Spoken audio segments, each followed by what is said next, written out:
ಆತ್ಮೀಯ ವೀಕ್ಷಕರೇ ನಮಸ್ಕಾರ. ಸ್ನೇಹಿತರೆ, ಹಲೋ ಗೆಳೆಯರೇ ನೇರ ಫೋನ್ ಇನ್ ಕಾರ್ಯಕ್ರಮಕ್ಕೆ ತಮ್ಮೆಲ್ಲರಿಗೂ ಆತ್ಮೀಯವಾದಂತಹ ಸ್ವಾಗತ. ಸ್ನೇಹಿತರೆ, ಬೃಹತ್ ಬೆಂಗಳೂರು ಮಹಾನಗರ ಪಾಲಿಕೆಯ ಚುನಾವಣೆ ಇದೇ ಶನಿವಾರ ಆಗಸ್ಟ್ 22ನೇ ತಾರೀಕು ನಮ್ಮ ಮುಂದೆ ಬಂದು ನಿಂತಿದೆ. ಅಂದ ಮೇಲೆ ಈ ಬೃಹತ್ ಬೆಂಗಳೂರು ಮಹಾನಗರ ಪಾಲಿಕೆಗೆ ಚುನಾವಣೆಗೆ ಸಂಬಂಧಪಟ್ಟಂತೆ ಯಾವ ರೀತಿಯಲ್ಲಿ ಸಿದ್ಧತೆಗಳು ನಡೀತಾ ಇದೆ ಅನ್ನೋಂಥದ್ರ ಬಗ್ಗೆ ಇಂದಿನ ಹಲೋ ಗೆಳೆಯರೇ ನೇರ ಫೋನ್ ಇನ್ ಕಾರ್ಯಕ್ರಮದಲ್ಲಿ ಮಾತಾಡೋಣ. ಈ ವಿಷಯಕ್ಕೆ ಸಂಬಂಧಪಟ್ಟಂತೆ ಹೆಚ್ಚಿನ ಮಾಹಿತಿಯನ್ನು ನೀಡೋದಕ್ಕಾಗಿ ಇಂದು ನಮ್ಮ ಜೊತೆಗಿದ್ದಾರೆ ಬೆಂಗಳೂರು ಜಿಲ್ಲಾ ಚುನಾವಣಾ ಅಧಿಕಾರಿಗಳು ಹಾಗೂ ಬಿಬಿಎಂಪಿಯ ಆಯುಕ್ತರಾದಂತಹ ಹಿರಿಯ IAS ಅಧಿಕಾರಿ ಶ್ರೀ ಕುಮಾರ್ ನಾಯಕ್ ಅವರು. ಅವರಿಗೆ ನಮ್ಮ ದೂರದರ್ಶನದ ಪರವಾಗಿ ಹಾಗೂ ನಮ್ಮೆಲ್ಲ ವೀಕ್ಷಕರ ಪರವಾಗಿ ಕಾರ್ಯಕ್ರಮಕ್ಕೆ ಆತ್ಮೀಯವಾದಂತಹ ಸ್ವಾಗತವನ್ನು ಕೊಡ್ತಿದ್ದೇನೆ. ನಮಸ್ಕಾರ ಕುಮಾರ್ ನಾಯಕ್ ಅವರೇ.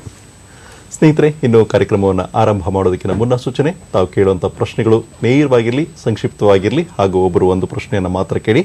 ಪ್ರಶ್ನೆಯನ್ನು ಕೇಳುವಂಥ ಸಂದರ್ಭದಲ್ಲಿ ದಯವಿಟ್ಟು ತಮ್ಮ ಟಿವಿಯ ಧ್ವನಿಯನ್ನು ಆದಷ್ಟು ಕಡಿಮೆ ಮಾಡಿ, ಜೊತೆಗೆ ನೇರವಾಗಿ ದೂರವಾಣಿ ಮೂಲಕವೇ ಮಾತನಾಡಿ. ಇನ್ನು ನಿಮ್ಮ ಕರೆಯನ್ನು ತೆಗೆದುಕೊಳ್ಳೋದಕ್ಕಿಂತ ಮುನ್ನ ಪ್ರಶ್ನೆಯನ್ನು ಕೇಳೋದಾದರೆ, ಕುಮಾರ್ ನಾಯಕ್ ಅವರೇ, ಈಗಾಗಲೇ ಚುನಾವಣೆಗೆ ಸಿದ್ಧತೆಗಳು ಬರದಿಂದ ಸಾಗ್ತಾ ಇದೆ. ಆದರೂ ಕೂಡ ಈ ಚುನಾವಣೆಯನ್ನು ನಾವು ಮತದಾನಕ್ಕೆ ಮಾತಾಡೋದಕ್ಕಿಂತ ಮುಂಚೆ ಮೀಸಲಾತಿನ ಬಗ್ಗೆ ಒಂದು ಸ್ವಲ್ಪ ಮಾತಾಡೋಣ. ಯಾಕೆಂತಂದರೆ ಹಿಂದೆ ಯಾವ ರೀತಿಯಲ್ಲಿತ್ತು ಮತ್ತು ಈಗ ಯಾವ ಬದಲಾವಣೆಗಳಾಗಿದೆ ಅನ್ನೋಂಥದ್ರ ಬಗ್ಗೆ ಮಾತಾಡೋದಾದರೆ ಏನು ಹೇಳ್ತೀರಾ? ಈ ಒಂದು ಚುನಾವಣೆಗೆ ಸಂಬಂಧಿಸಿದಾಗೆ ಪ್ರಮುಖವಾದಂಥ ಬದಲಾವಣೆ ಒಂದು 2-3 ಇದ್ದಾವೆ. ಮೊದಲನೇದಾಗಿ ಇದು ಹೊಸ ಗಣತಿ ಏನಿದೆ 2011ರ ಗಣತಿ, ಅದರ ಜನಗಣತಿಯ ಆಧಾರದ ಮೇಲೆ, ಜನಸಂಖ್ಯೆಯ ಆಧಾರದ ಮೇಲೆ ಇದು ಈ ಚುನಾವಣೆ ನಡೆಸಲಾಗ್ತಾ ಇದೆ. ಇದರಲ್ಲಿ ನಾವು ಒಂದು ಪ್ರಮುಖವಾದಂಥ ಬದಲಾವಣೆ ಏನಾಗಿದೆ ಅಂತ ಹೇಳಿದರೆ, 33% ಶೇಕಡ 3/1 ಇದ್ದಂತಹ ಏನು ರಿಸರ್ವೇಷನ್ ಮಹಿಳೆಯರಿಗೆ ಈ ಬಾರಿ ಅದು 50% ಮಾಡಲಾಗಿದೆ. ಅರ್ಧದಷ್ಟು ಸಂಖ್ಯೆಯಲ್ಲಿ ಮಹಿಳೆಯರಿಗೆ ಮೀಸಲಾತಿಯನ್ನು ನೀಡಲಾಗಿದೆ. ಅಲ್ಲದೆ ಜನಸಂಖ್ಯೆಗೆ ಅನುಗುಣವಾಗಿ ಈಗ ಮೀಸಲಾತಿ ನೀಡ್ತಾ ಇರುವಂತಹ ಸ್ಥಾನಗಳು ಕೂಡ ಬದಲಾಗಿದ್ದಾವೆ. ಹಿಂದೆ ಇದ್ದಂತಹ ಸ್ಥಾನ ಮುಂಚೆ ಇರೋಲ್ಲ, ಇದು ಬದಲಾವಣೆಯನ್ನು ಕಂಡಿದೆ. ಹೀಗೆ ಪ್ರಮುಖವಾದಂಥ ವಿಚಾರಗಳು ಅಂತ ಹೇಳಿದ್ರೆ, ಜನಸಂಖ್ಯೆ 2011ರ ಗಣತಿಯ ಪ್ರಕಾರ ಮತ್ತು 30% ಶೇಕಡ 3/1 ಇದ್ದ ಒಂದು ಮಹಿಳೆಯರ ರಿಸರ್ವೇಷನ್ ಪ್ರತಿಶತ 50% ಆಗಿದೆ. ಮತ್ತು ಮೀಸಲಾತಿಯನ್ನ ಸ್ಥಾನಗಳ ಬದಲಾವಣೆ ಆಗಿರುವಂಥದ್ದು. ಚುನಾವಣೆ ಅಂತಂದ್ಮೇಲೆ ಪ್ರತಿಯೊಬ್ಬರಿಗೂ ಆಸಕ್ತಿ ಇದ್ದೇ ಇರುತ್ತೆ. ಏನಂತ ನಾನು ಕೂಡ ಚುನಾವಣೆಗೆ ಸ್ಪರ್ಧಿಸಬೇಕು ಅಂತ ಅಂದ್ಬಿಟ್ಟು, ಹಾಗಿದ್ರೆ ಚುನಾವಣೆಗೆ ಸ್ಪರ್ಧಿಸುವಂಥದ್ದು ಸಹಜ. ಆದರೆ ಎಷ್ಟು ಜನ ಈಗ ಕಣದಲ್ಲಿ ಉಳಿದಿರುವಂಥದ್ದು ಅಂತ ತಾವು ಹೇಳ್ತೀರಾ? ಈಗ ಒಟ್ಟಾರೆಯಾಗಿ ನಮ್ಮಲ್ಲಿರುವಂತಹ ಸ್ಥಾನಗಳ ಸಂಖ್ಯೆ 198, ನಿಮಗೆ ಗೊತ್ತಿರೋ ಹಾಗೆ ಬೆಂಗಳೂರಿನಲ್ಲಿ. ಇದಕ್ಕೆ ವಿವಿಧ ರಾಜಕೀಯ ಪಕ್ಷಗಳಿಂದ ಹಾಗೂ ಸ್ವತಂತ್ರವಾಗಿಯೂ ಕೂಡ ಅಭ್ಯರ್ಥಿಗಳು ನಾಮಪತ್ರವನ್ನು ಸಲ್ಲಿಸಿದ್ರು. ಮೊದಲನೇ ಬಾರಿಗೆ ನಾಮಪತ್ರ ಬಂದಂತಹ ಒಟ್ಟು ಸಂಖ್ಯೆ ಅಂತ ಹೇಳಿದ್ರೆ 2037. ಸುಮಾರು 200ರಷ್ಟು ಇರುವಂತಹ 198 ಇರುವಷ್ಟು ಸ್ಥಾನಗಳಿಗೆ 2037 ಜನ ಅಭ್ಯರ್ಥಿಗಳು ನಾಮಪತ್ರವನ್ನು ಸಲ್ಲಿಸಿದ್ರು. ಅದನ್ನ ಪರಿಶೀಲನೆ ಮಾಡಿ ನೋಡಿದಾಗ ನಮಗೆ 103 ನಾಮಪತ್ರಗಳು ತಿರಸ್ಕಾರಗೊಂಡವು. ಇನ್ನುಳಿದಂತಹ ನಾಮಪತ್ರಗಳ ಪೈಕಿ ಎಷ್ಟು ಜನ ಕಣದಲ್ಲಿದ್ದಾರೆ ಅಂತ ಹೇಳಿ ನಾವು ಗಮನಿಸಿದಾಗ 1121 ಅಭ್ಯರ್ಥಿಗಳು ಈಗ ಕಣದಲ್ಲಿದ್ದಾರೆ. 1121 ಅಭ್ಯರ್ಥಿಗಳು ಬೆಂಗಳೂರಿನ 197 ಸ್ಥಾನಗಳಲ್ಲಿ ಅವರು ಸ್ಪರ್ಧೆ ಮಾಡ್ತಾ ಇದ್ದಾರೆ. ಒಂದು ಸ್ಥಾನಕ್ಕೆ ಈಗಾಗಲೇ ಅವಿರೋಧವಾಗಿ ಆಯ್ಕೆಯಾಗಿರುವಂತದ್ದು ತಮಗೆ ಗೊತ್ತಿರಬೇಕು. ಮತ್ತೆ ಈಗ ನಾಮಪತ್ರ ತಿರಸ್ಕೃತ ಅಂತ ನಾವು ಮಾತಾಡಬೇಕಾದ್ರೆ ಅಲ್ಲಿ ಏನೋ ಒಂದು ಗೊಂದಲಗಳು ಕಾಡ್ತಿರಬಹುದು. ಹಾಗಾಗಿ ಯಾವ ಉದ್ದೇಶಕ್ಕೋಸ್ಕರ ಈ ತರ ತಿರಸ್ಕೃತವಾಗುವಂಥದ್ದು ನಾಮಪತ್ರ ಸಲ್ಲಿಸುವ ವಿಧಾನವನ್ನ ಬಹಳ ಸ್ಪಷ್ಟವಾಗಿ ಚುನಾವಣಾ ಆಯೋಗ ನೀಡಿದೆ. ಅದರ ಪ್ರಕಾರನೇ ಎಲ್ಲರೂ ಮಾಡಬೇಕಾಗುತ್ತೆ. ಅಕಸ್ಮಾತ್ ಅದರಲ್ಲಿ ಏನಾದರೂ ಹೆಚ್ಚು ಕಮ್ಮಿ ಆಯಿತು ಅಂತ ಹೇಳಿದ್ರೆ ಅದು ತಿರಸ್ಕಾರ ಆಗುವಂಥ ಸಂಭವ ಇರುತ್ತೆ. ಒಂದು, ಅವರು ಕೊಟ್ಟಿರುವಂತಹ ನಿಗದಿಪಡಿಸಿರುವಂತಹ ವೇಳೆ ಅಷ್ಟರೊಳಗೆ ಅವರು ನಾಮಪತ್ರವನ್ನು ಸಲ್ಲಿಸಬೇಕು ಅಂತ ಹೇಳಿ. ಇನ್ನೊಂದು ಅಂತ ಹೇಳಿದ್ರೆ, ಅದಕ್ಕೆ ನಾಮಪತ್ರದ ಜೊತೆಗೆ ಹಲವಾರು ರೀತಿಯ ಅವರು ದಾಖಲೆಗಳನ್ನ ಅವರು ಕೊಡಬೇಕಾಗುತ್ತೆ. ಆ ದಾಖಲೆಗಳನ್ನ ಕೊಡುವಲ್ಲಿ ಏನಾದರೂ ಹೆಚ್ಚು ಕಮ್ಮಿ ಆಯಿತು ಅಂತ ಹೇಳಿದ್ರೆ ಕೂಡ ಅದು ತಿರಸ್ಕಾರ ಆಗುತ್ತೆ. ಪ್ರಮುಖವಾಗಿ ಅವರ ಆದಾಯದ ಒಂದು ಪ್ರಮಾಣ ಪತ್ರವನ್ನು ಸಲ್ಲಿಸಬೇಕಾಗುತ್ತೆ. ತಮ್ಮ ಯಾವುದೇ ಒಂದು ಕ್ರಿಮಿನಲ್ ರೆಕಾರ್ಡ್ ಇಲ್ಲ ಅಂತ ಹೇಳಿ ಒಂದು ಕೊಡಬೇಕಾಗುತ್ತೆ. ಅವೆಲ್ಲ ಕೊಡ್ತಾರೆ. ಜಾತಿಗೆ ಸಂಬಂಧಿಸಿದ್ದನ್ನ ಬಹಳಷ್ಟು ಜನ ಕೊನೆಯ ನಿಮಿಷದವರೆಗೂ ಅವರು ಹೋಗಿ ತೆಗೆದುಕೊಂಡಿರೋಲ್ಲ. ನಮಗೆ ಪಕ್ಷಕ್ಕೆ ನಾವು ಬಿ ಫಾರ್ಮ್ ನಮಗೆ ಸಿಗುತ್ತೋ ಇಲ್ಲೋ ಅಂತ ಹೇಳಿ ಗೊಂದಲದಲ್ಲಿರ್ತಾರೆ. ಸಿಕ್ಕ ನಂತರ ಹೋಗಿ ಇವನ್ನೆಲ್ಲ ಸಿದ್ಧತೆ ಮಾಡ್ಕೊಳ್ಳಿಕ್ಕೆ ಹೋಗ್ತಾರೆ. ಇದೆಲ್ಲ ಆದಾಗ ತೊಂದರೆ ಆಗುವಂಥದ್ದು ನಮಗೆ ಕಂಡು ಬರ್ತಾ ಇದೆ. ಮತ್ತೆ ಈಗ ಚುನಾವಣೆಯೆಲ್ಲ ಪ್ರಾರಂಭ ಪ್ರಕ್ರಿಯೆಗಳು ನಡೀತಾ ಇದ್ದಂಗೆ ಅಭ್ಯರ್ಥಿಗಳು ಕೂಡ ಪ್ರಚಾರ ಮಾಡೋದಕ್ಕೆ ಶುರು ಮಾಡಿದ್ದಾರೆ. ಈ ಅಭ್ಯರ್ಥಿಗಳು ಪ್ರಚಾರವನ್ನ ಮಾಡುವಂಥ ಸಂದರ್ಭದಲ್ಲಿ ಅವ್ರಿಗೇನಾದರೂ ಒಂದು ನಿಯಮ ಈ ರೀತಿಯಲ್ಲೇ ಪ್ರಚಾರ ಮಾಡಬೇಕು ಅನ್ನೋಂಥದ್ದು ಏನಾದರೂ ಇದೆಯಾ? ಹೇಗೆ? ಇದಕ್ಕೆ ಸಂಬಂಧಿಸಾಗಿ ಅವರು ನಾಮಪತ್ರವನ್ನು ಸಲ್ಲಿಸುವ ಸಂದರ್ಭದಲ್ಲಿ ನಾವು ಅವರಿಗೆ ಏನು ನಿಯಮಾವಳಿಗಳಿದ್ದಾವೆ ಅನ್ನೋದ್ರ ಬಗ್ಗೆ ಒಂದು ರೀತಿಯ ಮಾಹಿತಿಯನ್ನು ನೀಡಿರ್ತೇವೆ, ಸೂಚನೆಯನ್ನು ಕೊಡ್ತಾ ಇರ್ತೇವೆ. ಮತ್ತು ಮಾದರಿಯ ನೀತಿ ಸಂಹಿತೆ ಅಂತ ಏನಿದೆ ಅದನ್ನ ಕೂಡ ಅವರಿಗೆ ಕೊಡ್ತಾ ಇದ್ದೀವಿ. ಮಾದರಿಯ ನೀತಿ ಸಂಹಿತೆ ಚುನಾವಣಾ ಆಯೋಗದಿಂದ ಅವರು ಮಾಡಿರುವಂಥದ್ದು. ಯಾವ ರೀತಿಯ ನೀತಿ ನಿಯಮಾವಳಿಗಳನ್ನ ನಾವು ಅನುಸರಿಸಬೇಕು ಅಂತ ಹೇಳಿ, ಎಲ್ಲದಕ್ಕೂ ನಾವು ಹೆದರಿಸಿ ನೀವು ಯಾವುದೋ ಕಾನೂನು ಅಂತ ಹೇಳೋದಕ್ಕಿಂತ ಇದು ಒಂದು ರೀತಿಯ ಮಾದರಿಯಾಗಿರುತ್ತೆ, ಇದನ್ನು ನೀವು ಪಾಲನೆ ಮಾಡಬೇಕು ಅಂತ ಹೇಳಿ ಹೇಳ್ತಾ ಇರೋದು. ಸಂತೋಷದ ವಿಷಯ ಅಂತ ಹೇಳಿದ್ರೆ ಬಹಳಷ್ಟು ಜನ, ಬಹಳಷ್ಟು ರಾಜಕೀಯ ಪಕ್ಷಗಳು ಎಲ್ಲವೂ ಇವನ್ನ ಪಾಲನೆ ಮಾಡ್ತಾ ಇದ್ದಾರೆ, ನಮ್ಮ ಸೂಚನೆಗಳನ್ನ. ಅದರಲ್ಲಿ ಮುಖ್ಯವಾಗಿರುವಂಥದ್ದು ನಮ್ಮ ನಗರದ ಸ್ವಚ್ಛತೆಯನ್ನು ಕಾಪಾಡಿಕೊಳ್ಬೇಕು, ಯಾವಾಗಲೂ ಎಲ್ಲಂದ್ರಲ್ಲಿ ಬ್ಯಾನರ್ಗಳು ಅವನ್ನೆಲ್ಲ ಹಾಕಬಾರ್ದು ಅಂತ ಹೇಳಿ ಈ ಥರ ವಿಷಯಗಳನ್ನ ಅವರು ಖಂಡಿತವಾಗಿ ಅವರು ಪಾಲನೆ ಮಾಡ್ತಾ ಇದ್ದಾರೆ. ಅಲ್ಲದೆ ಇದಕ್ಕೊಂದು ವೆಚ್ಚ ಚುನಾವಣೆಗೆ ಒಂದು ವೆಚ್ಚವನ್ನು ಕೂಡ ನಿಗದಿ ಮಾಡಲಾಗಿದೆ. ಅದು ಪ್ರತಿ ಅಭ್ಯರ್ಥಿ 5 ಲಕ್ಷ ರೂಪಾಯಿಯಷ್ಟು ಅವರು ಖರ್ಚು ಮಾಡಬೇಕು ಅಂತ ಹೇಳಿ ಈ ಒಂದು ನಿಯಮಾವಳಿಗೆ ಒಳಪಟ್ಟು ಅವರು ಪ್ರಚಾರವನ್ನು ಮಾಡಬಹುದಾಗ್ತದೆ. ಮತ್ತು ಯಾವುದೇ ರೀತಿಯ ಒಂದು ಸಭೆ ಸಮಾರಂಭಗಳನ್ನು ನಡೆಸಬೇಕು ಅಥವಾ ಒಂದು ಉತ್ಸವವನ್ನು ಒಂದು ಪ್ರೊಸೆಷನ್ನ ನಾವು ಮಾಡಬೇಕು ಅಂತ ಹೇಳಿದ್ರೆ ಅದಕ್ಕೆ ಬೇಕಾದಂತಹ ಪರ್ಮಿಷನ್ಗಳನ್ನ ಸಂಬಂಧಪಟ್ಟಂತಹ ಅಧಿಕಾರಿಗಳಿಂದ ಅವರು ತೆಗೆದುಕೊಳ್ಬೇಕಾಗುತ್ತೆ. ನಮ್ಮ BBMP ಅಧಿಕಾರಿಗಳಿಂದ, ಪೊಲೀಸ್ ಅವರಿಂದ ಇದೆಲ್ಲ ಅವರು ಪರ್ಮಿಷನ್ ತಕ್ಕೊಂಡು ಕಾರ್ಯಕ್ರಮವನ್ನು ಮಾಡಬಹುದಾಗುತ್ತೆ. ಈಗ ಕರೆಯನ್ನ ತೆಗೆದುಕೊಳ್ಳೋಣ. ಚಂದಾಪುರದಿಂದ ಇರುವಂತ ಕರೆ. ಆಶೀಶ್ ಕುಮಾರ್ ಅವರ ಕೇಳಿ ತಮ್ಮ ಪ್ರಶ್ನೆಯನ್ನ. ಸರ್ ನಮಸ್ತೆ. ನಮಸ್ಕಾರ ಸರ್, ಈಗ ಹೊಸದಾಗಿ ಸೇರ್ಪಡೆ ಆದವರಿಗೆ ಚುನಾವಣಾ ಆಯೋಗ ಯಾವ ತರ ಕ್ರಮವನ್ನು ಕೈಗೊಂಡಿದೆ? ಹಲೋ, ಕೇಳಿ ಮತ್ತೊಮ್ಮೆ. ಹೊಸದಾಗಿ ಸೇರ್ಪಡೆ ಆಗ್ತಾ ಇದಾರಲ್ಲ ಇವರು ಮತದಾನಕ, ಅವ್ರು ಹೇಗೆ ಸೇರ್ಪಡೆ ಮಾಡೋದು? ಈಗ ಅಬ್ಜೆಂಟ್ ಅಲ್ಲಿ ಹೇಗೆ ಮಾಡ್ತೀರಾ? ಮತ್ತೆ ನೆಕ್ಸ್ಟ್ ಯಾವ ತರ ಮಾಡ್ಬೇಕು, ಯಾವ ತರ ಕಾರ್ಯಕ್ರಮಗಳು? ಯಾಕಂದ್ರೆ 100% ಎಲೆಕ್ಷನ್ ನಡೆಯುತ್ತೆ. ಉತ್ತರವನ್ನ ನೀಡ್ತಾರೆ. ಈಗ ತಮಗೆ ಗೊತ್ತಿರೋ ಹಾಗೆ ಇದು ಎಲೆಕ್ಟ್ರಲ್ ರಿಜಿಸ್ಟ್ರೇಷನ್ ರೋಲ್ ನಲ್ಲಿ ಅವರು ತಮ್ಮ ಹೆಸರನ್ನು ದಾಖಲಿಸಿಕೊಳ್ಳಲಿಕ್ಕೆ ಇದು ನಿರಂತರ ಪ್ರಕ್ರಿಯೆ ಇದೆ. ಯಾವಾಗ ಬೇಕಾದರೂ ಅವರು ತಮ್ಮ ಎಲೆಕ್ಟ್ರಲ್ ರಿಜಿಸ್ಟ್ರೇಷನ್ ಆಫೀಸರ್ ಹತ್ರ ಹೋಗಿ ಅವರು ಅರ್ಜಿಯನ್ನು ಸಲ್ಲಿಸಬಹುದಾಗುತ್ತೆ. ಅದು ಫಾರ್ಮ್ 6 ನಲ್ಲಿ ಅವರು ಅರ್ಜಿಯನ್ನು ಸಲ್ಲಿಸಬೇಕು. ಅದರಲ್ಲಿ ಏನು ಮಾಹಿತಿ ಕೇಳ್ತಾ ಇದ್ದೇವೆ ಅದನ್ನ ಕೊಡ್ತು ಅಂತ ಹೇಳಿದ್ರೆ ಅದನ್ನ ಪರಿಶೀಲನೆ ಮಾಡಲಿಕ್ಕೆ ಸ್ಥಳಕ್ಕೂ ಕೂಡ ನಮ್ಮ ಅಧಿಕಾರಿಗಳು ಹೋಗಿ ಪರಿಶೀಲನೆ ಮಾಡಿ ಅದು ಸರಿ ಇತ್ತು ಅಂತ ಹೇಳಿದ್ರೆ ಅವರ ಹೆಸರನ್ನು ನಾವು ನೋಂದಾವಣಿ ಮಾಡಿಕೊಳ್ತಾ ಇದ್ದೇವೆ. ಇದಕ್ಕೆ ಸಾಮಾನ್ಯವಾಗಿ 10-15 ದಿವಸಗಳ ಕಾಲಾವಕಾಶ ಬೇಕಾಗುತ್ತೆ. ಆದ್ರಿಂದ ನಾವು ಕಡೆಯದಾಗಿ ಅಂತ ಹೇಳಿದ್ರೆ ಈ ತಿಂಗಳ 10ನೇ ತಾರೀಕುವರೆಗೂ ಅಭ್ಯರ್ಥಿಗಳು ನಾಮಪತ್ರ ಕೊಡೋವರೆಗೂ ನಾವು ಅವರ ಈ ಕೆಲಸವನ್ನು ನಾವು ಮಾಡ್ತಾ ಇದ್ವು. ಅಂದ್ರೆ ಯಾರ್ಯಾರ ಅರ್ಜಿಯನ್ನು ಸ್ವೀಕಾರ ಮಾಡುವಂಥದ್ದು ಸಾಧ್ಯವಾದರೆ ಸ್ಥಳಕ್ಕೆ ಹೋಗಿ ಪರಿಶೀಲನೆ ಮಾಡಿ ಅದನ್ನ ಅರ್ಜಿಯನ್ನ ಸ್ವೀಕಾರ ಮಾಡುವಂಥದ್ದು ಇದನ್ನ ನಾವು ಮಾಡಿದ್ವಿ. ಈಗಂತೂ ನಾವು ತೀರಾ ಸಮಯ ಮೀರಿದೆ. ಇವತ್ತಿನ ದಿವಸ ಕೊಟ್ಟರೆ ಕಷ್ಟ ಆಗುತ್ತೆ.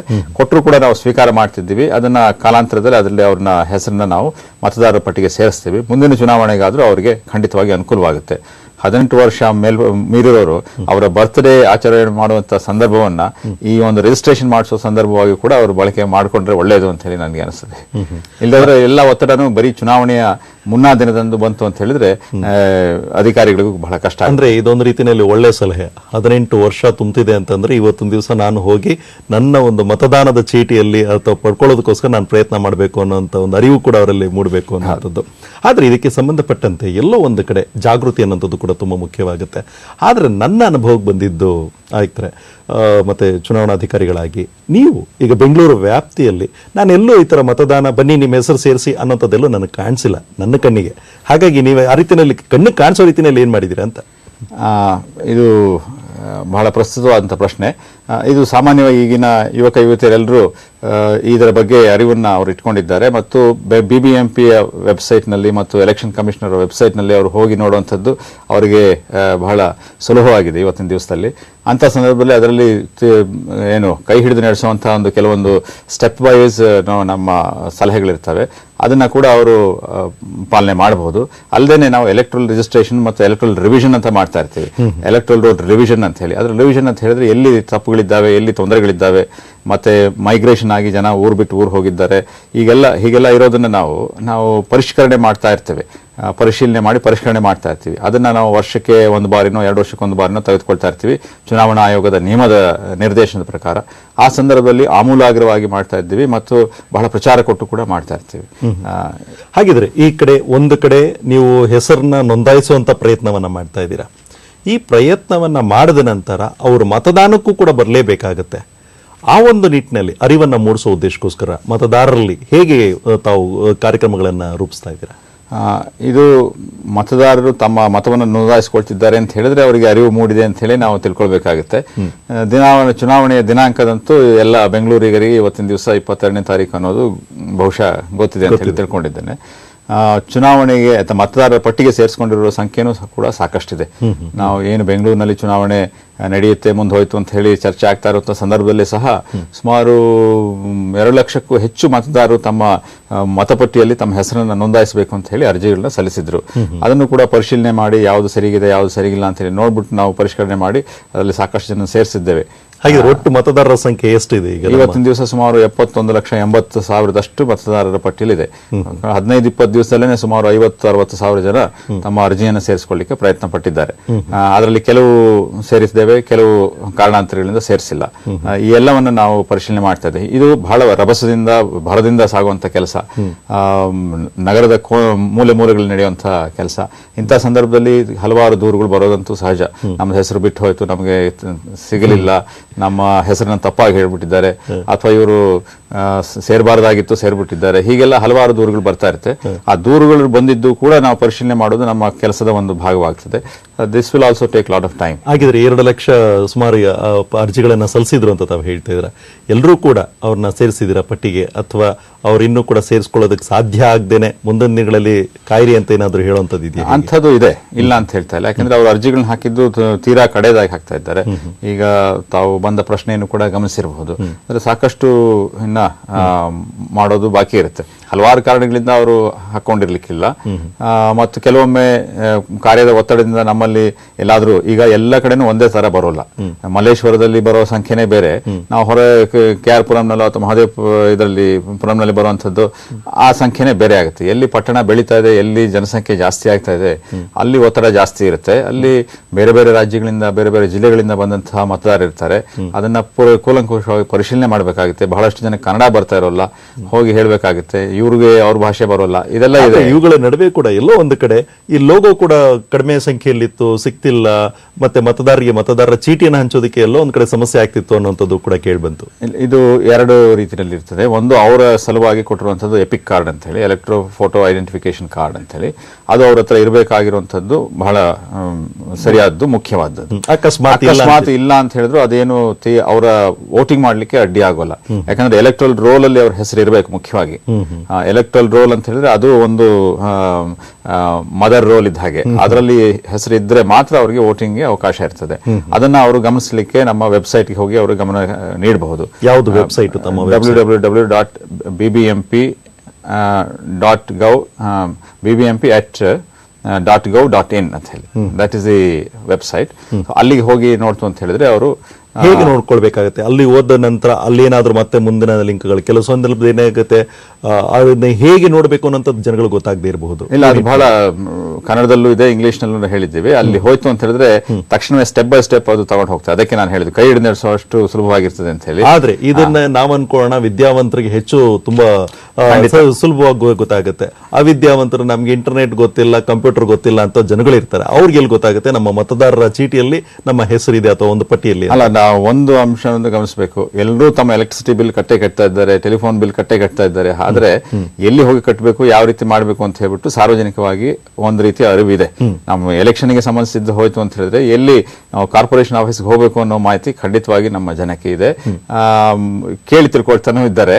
ಮತ್ತೆ ನಾವು ಓದ್ಲಿಕ್ಕೆ ಬರದೇ ಇರುವಂತಹ ಕಡೆ ನಾವು ಹೋರ್ಡಿಂಗ್ ಹಾಕಿದ್ವಿ ಅಂತ ಹೇಳಿದ್ರೆ ಅದು ತಪ್ಪಾಗುತ್ತೆ. ಬಹುಶಃ ಜನರು ಕೇಳ್ಕೊಂಡು ನಮ್ಮ ಹತ್ರ ಬರ್ತಾ ಇದ್ದಾರೆ. ನಾವು ಕೂಡ ಪ್ರಚಾರ ಮಾಡ್ತಾ ಇದ್ದೀವಿ. ಪ್ರಚಾರ ಮಾಡೋದು ಈಗ ನೋಡಿ, ನಾವು ಮುಖ್ಯವಾಗಿ ನಾವು ಮಾತಾಡುವಂಥದ್ದು ಏನಾಗುತ್ತೆ, ಎಷ್ಟೋ ಸಂದರ್ಭಗಳಲ್ಲಿ ಬೃಹತ್ ಮಹಾನಗರ ಪಾಲಿಕೆಯ ಕಚೇರಿ ಎಲ್ಲಿದೆ ಅನ್ನುವಂಥದ್ದು ಎಷ್ಟೋ ಜನಗಳಿಗೆ ಗೊತ್ತಿಲ್ಲದೇನೂ ಇರಬಹುದು. ಯಾಕೆಂದ್ರೆ ಎಲ್ಲಾ ಕೆಲಸಗಳಿಗೂ ಅಲ್ಲಿಗೆ ಹೋಗೋದೇ ಇರುವಂತ ಜನಗಳು ಇರ್ತಾರೆ. ಮತ್ತೊಂದು, ಈಗ ಬೇರೆ ರಾಜ್ಯಗಳಿಂದ ಬಂದಿರುವಂತ ಜನಗಳು ಇರ್ತಾರೆ. ಅವ್ರಿಗೆಲ್ರಿಗೂ ಕೂಡ ಈ ಮಾಹಿತಿ ಅಷ್ಟು ಗೊತ್ತಿಲ್ಲದೆ ಇರುವಂತ ಸಂದರ್ಭದಲ್ಲಿ ಅವರ ಒಂದು ಪೂರಕವಾಗಿ, ಯಾಕೆಂದ್ರೆ ಚುನಾವಣೆ ನಡೀತಿದೆ ಅನ್ನೋ ಉದ್ದೇಶಕ್ಕೋಸ್ಕರ ಅವರ ಮನೆ ಬಾಗಿಲಿಗೆ ಹೋಗುವಂತ ಪ್ರಯತ್ನ ಏನಾದ್ರು ಮಾಡಿದ್ದೀರಾ? ಅದು ನಾವು ಪ್ರಚಾರವನ್ನು ಕೊಡುವಂತ ಒಂದು ಕೆಲಸವನ್ನು ಮಾಡ್ತಾ ಇರ್ತೀವಿ. ಅದರಲ್ಲಿ ನಮ್ಮ ಸ್ವೀಪ್ ಆಕ್ಟಿವಿಟೀಸ್ ಅಂತ ಕರಿತಾ ಇದ್ದೀವಿ. ಅದರಲ್ಲಿ ಮೊದಲನೇ ಹೆಜ್ಜೆನೆ ಕೂಡ ಅವ್ರು ಎಲೆಕ್ಟ್ರಲ್ ರಿಜಿಸ್ಟರ್ ಆಗಿರ್ಬೇಕು ಅಂತ ಹೇಳ್ಬಿಟ್ಟು ಅದಕ್ಕೆ ಕೂಡ ನಾವು ಮಾಧ್ಯಮಗಳ ಮೂಲಕ ಪ್ರಚಾರ ಕೊಡ್ತಾ ಇದ್ದೀವಿ. ಮತ್ತು ಹೋರ್ಡಿಂಗ್ಗಳು, ಬಂಟಿಂಗ್ಗಳು ಹಾಕೋದ್ರ ಮೂಲಕ, ಮತ್ತೆ ಶಾಲೆಗಳಿಗೆ ರೀಚ್ ಹೋಗ್ತಾ ಇದ್ದೀವಿ. ನಾವು ಶಾಲೆಗಳಲ್ಲಿ ಹೇಳ್ತಾ ಇರ್ತೀವಿ, 18 ವರ್ಷ ಆಗ್ತಾ ಇರುವಂತಹ ಯುವಕ ಯುವತಿಯರಿಗೆ ಇದ್ರ ಬಗ್ಗೆ ಮಾಹಿತಿಯನ್ನು ಕೊಡ್ತಾ ಇರ್ತೀವಿ. ಮತ್ತು ಅವರು ಕೂಡ ಹೋಗಿ ತಮ್ಮ ಮನೆಯಲ್ಲಿ ಹೇಳಬೇಕು ಅನ್ನೋದನ್ನು ವಿಷಯ ಹೇಳ್ತಿರ್ತೀವಿ. ಹೀಗೆ ಹಲವಾರು ವಿಧಾನಗಳನ್ನ ಅನುಸರಿಸ್ತಾ ಇರೋದ್ರಿಂದ ನಾವು ಅದು ಅವ್ರಿಗೆ ರೀಚ್ ಆಗ್ತಾ ಇದ್ದೀವಿ ಅಂತ ಹೇಳಿ ಭಾವಿಸ್ಕೊಂಡಿದ್ದೀವಿ. ಇಷ್ಟಲ್ಲದೆ ಈ ನಮ್ಮ ಪರಿಸರದಲ್ಲಿ ಸಾಕಷ್ಟು ಜನ ಇದ್ದಾರೆ, ಅಂದರೆ ಸ್ವಯಂ ಸೇವಾ ಸಂಘ ಸಂಸ್ಥೆಗಳಿದ್ದಾರೆ, ಮತ್ತು ರಾಜಕೀಯ ಪಕ್ಷಗಳು ಇರಬಹುದು. ಅವರು ಕೂಡ ಓಡಾಡಿ ವೋಟರ್ ಮೊಬಿಲೈಸೇಷನ್ ಮಾಡುವಂಥದ್ದು ಸಾರ್ವಜನಿಕವಾಗಿ ನಡೀತಾ ಇರುವಂಥ ಪ್ರಕ್ರಿಯೆ. ಇದು ಸಾರ್ವಜನಿಕ ನಾಗರಿಕರ ಕರ್ತವ್ಯ ಅಂತ ಹೇಳಿ ಮಾಡ್ತಾ ಇರುವಂಥ NGOಗಳು ಒಂದು ಕಡೆ ಆದರೆ, ರಾಜಕೀಯದ ದೃಷ್ಟಿಯಿಂದ ಈ ಜನಗಳು ವೋಟರ್ಸ್ ಆಗೋದು ಮುಖ್ಯ, ಅವರು ಬರಲಿ ಅಂತ ದೃಷ್ಟಿಯಿಂದನೂ ಕೂಡ ರಿಜಿಸ್ಟ್ರೇಷನ್ ಮಾಡಿಸ್ತಾ ಇರೋದು ರಾಜಕೀಯ ಪಕ್ಷಗಳದು ಕೆಲಸ ಆಗಿದೆ. ಎಲ್ಲ ಸೇರಿ ಸಾಕಷ್ಟು ರಿಜಿಸ್ಟ್ರೇಷನ್ ಆಗಿದೆ ಅಂತ ಹೇಳಿ ನನಗೆ ಅನಿಸ್ತದೆ. ಮತ್ತೆ ಈಗ ಇವುಗಳನ್ನ ಬಿಟ್ಟು ತಾವು ಪ್ರಚಾರಕ್ಕೋಸ್ಕರ ಅಂದ್ರೆ ಮತದಾನದ ಅರಿವನ್ನ ಮೂಡಿಸುವ ಉದ್ದೇಶಕ್ಕೋಸ್ಕರ ಯಾಕೆಂದ್ರೆ ಮತ್ತೊಂದು ನಾವು ನೋಡೋದಾದ್ರೆ ಈಗ ಇಡೀ ನಮ್ಮ ಕರ್ನಾಟಕದಲ್ಲಿ ಬೇರೆ ಬೇರೆ ಪ್ರಾಂತ್ಯಗಳಲ್ಲಿ ಹೆಚ್ಚು ಮತದಾನವಾಗುತ್ತೆ, ಆದ್ರೆ ನಗರ ಪ್ರದೇಶಗಳಲ್ಲಿ ಇದರ ಕೊರತೆ ತುಂಬಾ ಕಾಡುತ್ತಿರುತ್ತೆ ನಮಗೆ. ಯಾಕೆ ಇದರ ಪ್ರಮುಖವಾದಂತಹ ಕಾರಣ ಏನು, ಮತ್ತೆ ಈ ನಿಟ್ಟಿನಲ್ಲಿ ತಾವು ಏನ್ ಕ್ರಮ ಕೈಗೊಳ್ತಿದ್ದೀರಾ ಹೆಚ್ಚು ಮತದಾನವನ್ನ ಮಾಡಿಸುವ ಉದ್ದೇಶಕ್ಕೋಸ್ಕರ? ಅದು ನನಗೆ ಬಹಳ ಇದು ಈ ಪದವಿಗೆ ಬಂದ ಮೇಲೆ ಅಂತಲ್ಲ, ಸಾರ್ವಜನಿಕವಾಗಿಯೂ ನಮಗೂ ಎಲ್ರಿಗೂ ಕಾಡ್ತಾ ಇರೋ ಒಂದು ಪ್ರಶ್ನೆ ಅದು. ಯಾಕೆ ನಗರ ಪ್ರದೇಶದಲ್ಲಿ ವೋಟಿಂಗ್ ಕಡಿಮೆ ಆಗ್ತದೆ ಅಂತ ಹೇಳಿ. ಬಹುಶಃ ನಗರ ಪ್ರದೇಶಗಳು, ಬೆಳೀತಾ ಇರುವಂತಹ ಪ್ರದೇಶಗಳು ಇನ್ನೂ ಸ್ಟೆಬಿಲೈಸ್ ಆಗಿರಲಿಲ್ಲ, ಎಲ್ಲರ ಮನೋಭಾವ ಒಂದೇ ತರ ಇರ್ಲಿಕ್ಕಿಲ್ಲ. ಬಹುಶಃ ಅವರೆಲ್ಲರನ್ನು ಆಕರ್ಷಣೆ ಮಾಡುವಂತಹ ಶಕ್ತಿಗಳು ಕೂಡ ನಮಗೆ ಏನು ರಾಜಕೀಯ ಆಶ್ವಾಸನೆಗಳಿಗೆ ಭರವಸೆಗಳಿಗೆ ಬೇಕಾಗುತ್ತೆ. ಅದು ಕೂಡ ಎಲ್ಲ ಇರಬಹುದು. ಅಥವಾ ನಮ್ಮ ಏನು ನಾವು ಈ ಹಿಂದಿನ ದಿವಸಗಳಲ್ಲಿ ಯಾವ ರೀತಿ ನಾವು ಕಾರ್ಯಕ್ರಮ ನಡೆಸ್ಕೊಟ್ಟಿದ್ವಿ ಅದರ ಬಗ್ಗೆನೂ ಅವರಿಗೆ ಒಂದು ರೀತಿಯ ತಿಳುವಳಿಕೆಯ ಕೊರತೆ ಇರಬಹುದು. ಹಲವಾರು ರೀತಿ ಇರೋದ್ರಿಂದ ಅದು ವೋಟಿಂಗ್ ಆಗಿ ಪರಿವರ್ತನೆ ಆಗ್ತಾ ಇಲ್ಲ. ಅದೇ ಹಳ್ಳಿ ಪ್ರದೇಶದಲ್ಲಿ ಹೋಯ್ತು ಅಂತ ಹೇಳಿದ್ರೆ, ಗ್ರಾಮೀಣ ಪ್ರದೇಶದಲ್ಲಿ ಹೋದ್ರೆ ಬಹಳ ನೇರವಾದಂತಹ ಒಂದು ಸಂವಹನ ಇರ್ತದೆ, ಚಿಕ್ಕದಾದಂತಹ ಜನಪ್ರದೇಶಗಳು, ಅದರಿಂದ ವೋಟಿಂಗ್ ಪರ್ಸೆಂಟೇಜ್ ಜಾಸ್ತಿ ಆಗುವಂತಹ ಸಂಭವ ಜಾಸ್ತಿ ಇರ್ತದೆ ಅಂತ ನಾನು ತಿಳ್ಕೊಂಡಿದ್ದೇನೆ ವೈಯಕ್ತಿಕವಾಗಿ. ಹಾಗಿದ್ರೆ ಅಂದ ಮೇಲೆ ಆ ಪರಿಸ್ಥಿತಿಗೆ ಅನುಗುಣವಾಗಿ ನಾವು ಕೂಡ ಕಾಲಕ್ಕೆ ತಕ್ಕಂತೆ ಏನಾದರೂ ಬದಲಾವಣೆಗಳನ್ನ ಮಾಡೋದಕ್ಕೆ ಸಾಧ್ಯನಾ? ಅಲ್ಲಿ ಸಂವಹನವನ್ನ ರೂಪಿಸಿರೋ ರೀತಿಯಲ್ಲಿ ಇಲ್ಲೇನಾದ್ರೂ ಬೆಳೆಸೋದಕ್ಕೆ ಮುಂದಿನ ದಿನಗಳಲ್ಲಿ ಅಂತ ಪ್ರಯತ್ನ ಅಂತ. ಈಗ ಮುಂದಿನ ಕರೆಯನ್ನ ತೆಗೆದುಕೊಳ್ಳೋಣ. ಜಯನಗರದಿಂದ ಕರೆ ಮಾಡಿರುವಂತದ್ದು ನರಸಿಂಹಯ್ಯ ಅವರೇ, ಕೇಳಿ ತಮ್ಮ ಪ್ರಶ್ನೆಯನ್ನ. ಹಲೋ, ನಮಸ್ಕಾರ. ನಮಸ್ಕಾರ, ಕೇಳಿ. ಎಲೆಕ್ಷನ್ ದಿವಸ ಪಾರ್ಟಿಗಳರೆಲ್ಲ ಟೇಬಲ್ ಕುರ್ಚಿ ಹಾಕೊಂಡು ಬ್ಯಾನರ್ ಕಟ್ಕೊಂಡು ಇದ್ ಮಾಡ್ತಾರೆ. ಅದು ಜನಗಳಿಗೆ ಕಿರಿಕಿರಿ ಆಗುತ್ತೆ. ಎಲ್ಲ ಮಾಡಿದಿರಿ, ಅದೊಂದು ಮಾಡ್ಬಿಟ್ರೆ ಯಾವ ಪಾರ್ಟಿ ಯಾವ ಇದು ಅಂತ ಗೊತ್ತಾಗೋದಿಲ್ಲ. ಎಲೆಕ್ಷನ್ ಕಮಿಷನ್ ಅವರೇ ಆತರ ಬೇಕಾದ್ರೆ ಒಂದೆರಡು ಟೇಬಲ್ ಇಟ್ಕೊಂಡು ಮಾಡಿಸಿದ್ರೆ ಪೀಸ್ಫುಲ್ ಆಗಿರುತ್ತೆ ಅಂತ ಉತ್ತರವನ್ನ ನೀಡ್ತಾರೆ ನರಸಿಂಹ ಅವರೇ. ಇದು ಒಳ್ಳೆಯ ಸಲಹೆ. ಎಲ್ಲಿ ಏನು ಮತದಾರರು ಬರ್ತಾ ಇರುವಂಥ ಸಂಖ್ಯೆ ಎಲ್ಲಿ ತುಂಬಾ ಜಾಸ್ತಿ ಇರುತ್ತೋ ಅಂಥ ಕಡೆ ಟೇಬಲ್ಗಳ ಸಂಖ್ಯೆ ಜಾಸ್ತಿ ಇದ್ರೆ ಅನುಕೂಲ. ಆದರೆ ಮತದಾರರ ಚೀಟಿ ಏನು ಕೊಡ್ತಾ ಇದ್ದಾರೆ, ಅವರು ಏನು ಕೊಡ್ತಾರೆ ಅಂತ ಹೇಳಿದ್ರೆ, ವೋಟರ್ಸ್ ಲಿಸ್ಟ್ನಲ್ಲಿ ಅವರ ಹೆಸರು ಎಲ್ಲಿದೆ, ಯಾವ ಪಾರ್ಟ್ನಲ್ಲಿದೆ, ಎಷ್ಟನೇ ಸೀರಿಯಲ್ ನಂಬರು, ಈ ಒಂದು ವಿಷಯವನ್ನ ಅವರು ಅದರಲ್ಲಿ ಗುರುತು ಮಾಡಿ ಕೊಡ್ತು ಅಂತ ಹೇಳಿದ್ರೆ ಅವರು ಮತಗಟ್ಟೆಯ ಒಳಗೆ ಹೋದ ತಕ್ಷಣ ಅವ್ರ ಹೆಸರನ್ನ ತತ್ಕ್ಷಣವೇ ಗುರುತಿಸಲಿಕ್ಕೆ ಅವ್ರಿಗೆ ಅನುಕೂಲ ಆಗುತ್ತೆ. ಅಷ್ಟೇ ಅವ್ರು ಮಾಡ್ತಾ ಇರೋ ಕೆಲಸ. ಅದರಲ್ಲಿ ಯಾವ ಪಾರ್ಟಿ ಅವರ ಟೇಬಲ್ಗೆ ಹೋಗಿ ಬಂದ್ರೂ ಏನು ನಮಗೆ ಅದರಲ್ಲಿ ಏನೂ ಅಭ್ಯಂತರ ಇಲ್ಲ. ನೀವು ನಿಮ್ಮ ಮನಸ್ಸೋಚ್ಛೆ ನೀವು ಒಳಗೆ ಹೋದ್ಮೇಲೆ ನೀವು ವೋಟಿಂಗ್ ಮಾಡಬಹುದು. ಗುರುತಿಗೋಸ್ಕರ ಅದನ್ನ ಪಡ್ಕೊಳ್ತಾ ಇದ್ದೀರಿ. ಅದನ್ನ ನೀವು ಹೇಳ್ತಾ ಇರೋ ಹಾಗೆ ನಾವೇ ಕೊಟ್ಟರೆ ಒಳ್ಳೇದು ಅಂತ ಹೇಳಿ. ಆದ್ರೆ ನಮ್ಮ ಅಧಿಕಾರಿಗಳು ಮತಗಟ್ಟೆಯ ಒಳಗೆ ಅವರು ಕಾರ್ಯನಿರತರಾಗಿರೋದ್ರಿಂದ ಈ ಹೊರಗಿನ ಕೆಲಸವನ್ನ ಸಾಮಾನ್ಯವಾಗಿ ಬೇರೆ ಇತರರು, ಅಂದ್ರೆ ರಾಜಕೀಯ ಪಕ್ಷಗಳವರು ಮಾಡಬಹುದು, ಸ್ವಯಂ ಸೇವಾ ಸಂಸ್ಥೆಯವರು ಮಾಡ್ತಾ ಇರಬಹುದು. ಈಗ ಮುಂದಿನ ಕರೆಯನ್ನ ತೆಗೆದುಕೊಳ್ಳೋಣ. ಇಂದಿರಾನಗರದಿಂದ ಇರುವಂತ ಕರೆ. ರಾಜಾ ಅವರೇ, ಕೇಳಿ ತಮ್ಮ ಪ್ರಶ್ನೆಯನ್ನ. ಸರ್ ನಮಸ್ಕಾರ. ನಮಸ್ಕಾರ.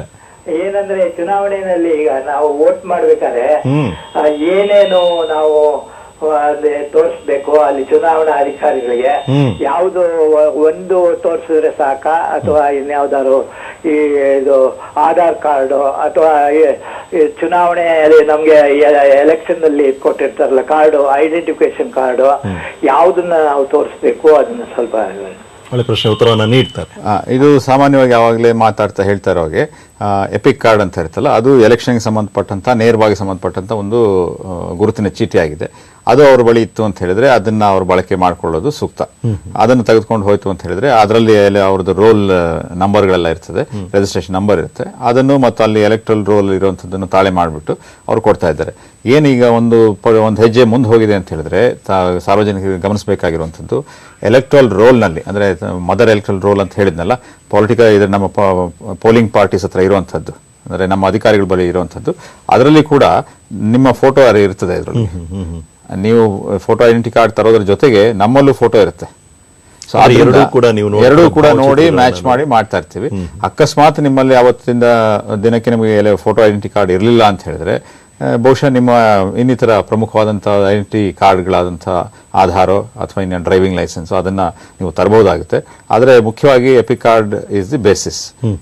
ಇದು ಇಲ್ಲದೆ ಹೋದಂತ ನಿಮಗೆ ಸಿಕ್ಕಿಲ್ಲದೆ ಇರುವಂತಹ ಸಂದರ್ಭದಲ್ಲಿ ಬೇರೆಯನ್ನ ಬಳಕೆ ಮಾಡ್ಕೊಂಡ್ರೆ ಒಳ್ಳೇದು. ಈಗ ಮುಂದಿನ ಕರೆನ ತೆಗೆದುಕೊಳ್ಳೋಣ. ಜ್ಞಾನ ಭಾರತಿಯಿಂದ ಇರುವಂತ ಕರೆ. ರಾಮೇಗೌಡ್ರೆ, ಕೇಳಿ ತಮ್ಮ ಪ್ರಶ್ನೆಯನ್ನ. ಸರ್ ನಮಸ್ಕಾರ. ಈಗ ಇತ್ತೀಚೆಗೆ ವೋಟರ್ ಕಾರ್ಡ್ಗಳು, ಮತದಾರರ ಚೀಟಿಗಳನ್ನ ವಿತರಿಸೋದಕ್ಕೆ ಅರ್ಜಿಗಳನ್ನ ಸಲ್ಲಿಸಿ ಸಾಕಷ್ಟು ಸಮಯಗಳಾಗಿದೆ. ಈಗ ಕಾರ್ಡ್ಗಳು ಬಂದು ನೆಮ್ಮದಿ ಕೇಂದ್ರಗಳಲ್ಲಿ ಸ್ವೀಕರಿಸಿ ಅಂತ ಹೇಳ್ತಾರೆ. ಅಲ್ಲಿ ಹೋದ್ರೆ ಒಬ್ರು ಸ್ಪಂದಿಸೋರ್ ಇಲ್ಲ, ಆ ಮೂಲೆ ಒಳಗೆ ಬಿದ್ದಿದೆ, ಆ ಲಾಟ್ ಅಲ್ಲಿ ಬಿದ್ದಿದೆ, ಈ ಲಾಟ್ ಅಲ್ಲಿ ಬಿದ್ದಿದೆ ಅಂತಾರೆ. ಇದು ಜ್ಞಾನ ಭಾರತಿ ವಾರ್ಡ್ ಅಲ್ಲಿ ಮೊದಲನೇದಾಗಿ ಇದಾಗಿರೋದು. ಒಂದು ಪ್ರಶ್ನೆ. ಮತ್ತೆ ಎರಡನೇ ಪ್ರಶ್ನೆ ಏನು ಅಂದ್ರೆ, ಮತದಾರ ಇದಕ್ಕೆ ಎಲೆಕ್ಷನ್ ಡ್ಯೂಟಿಗಳಿಗೆ ಎಂಪ್ಲಾಯೀಸ್ ನ ಕಳ್ಸಿದ್ದಾರೆ, ಇದು ಮಾಡಿದ್ದಾರೆ.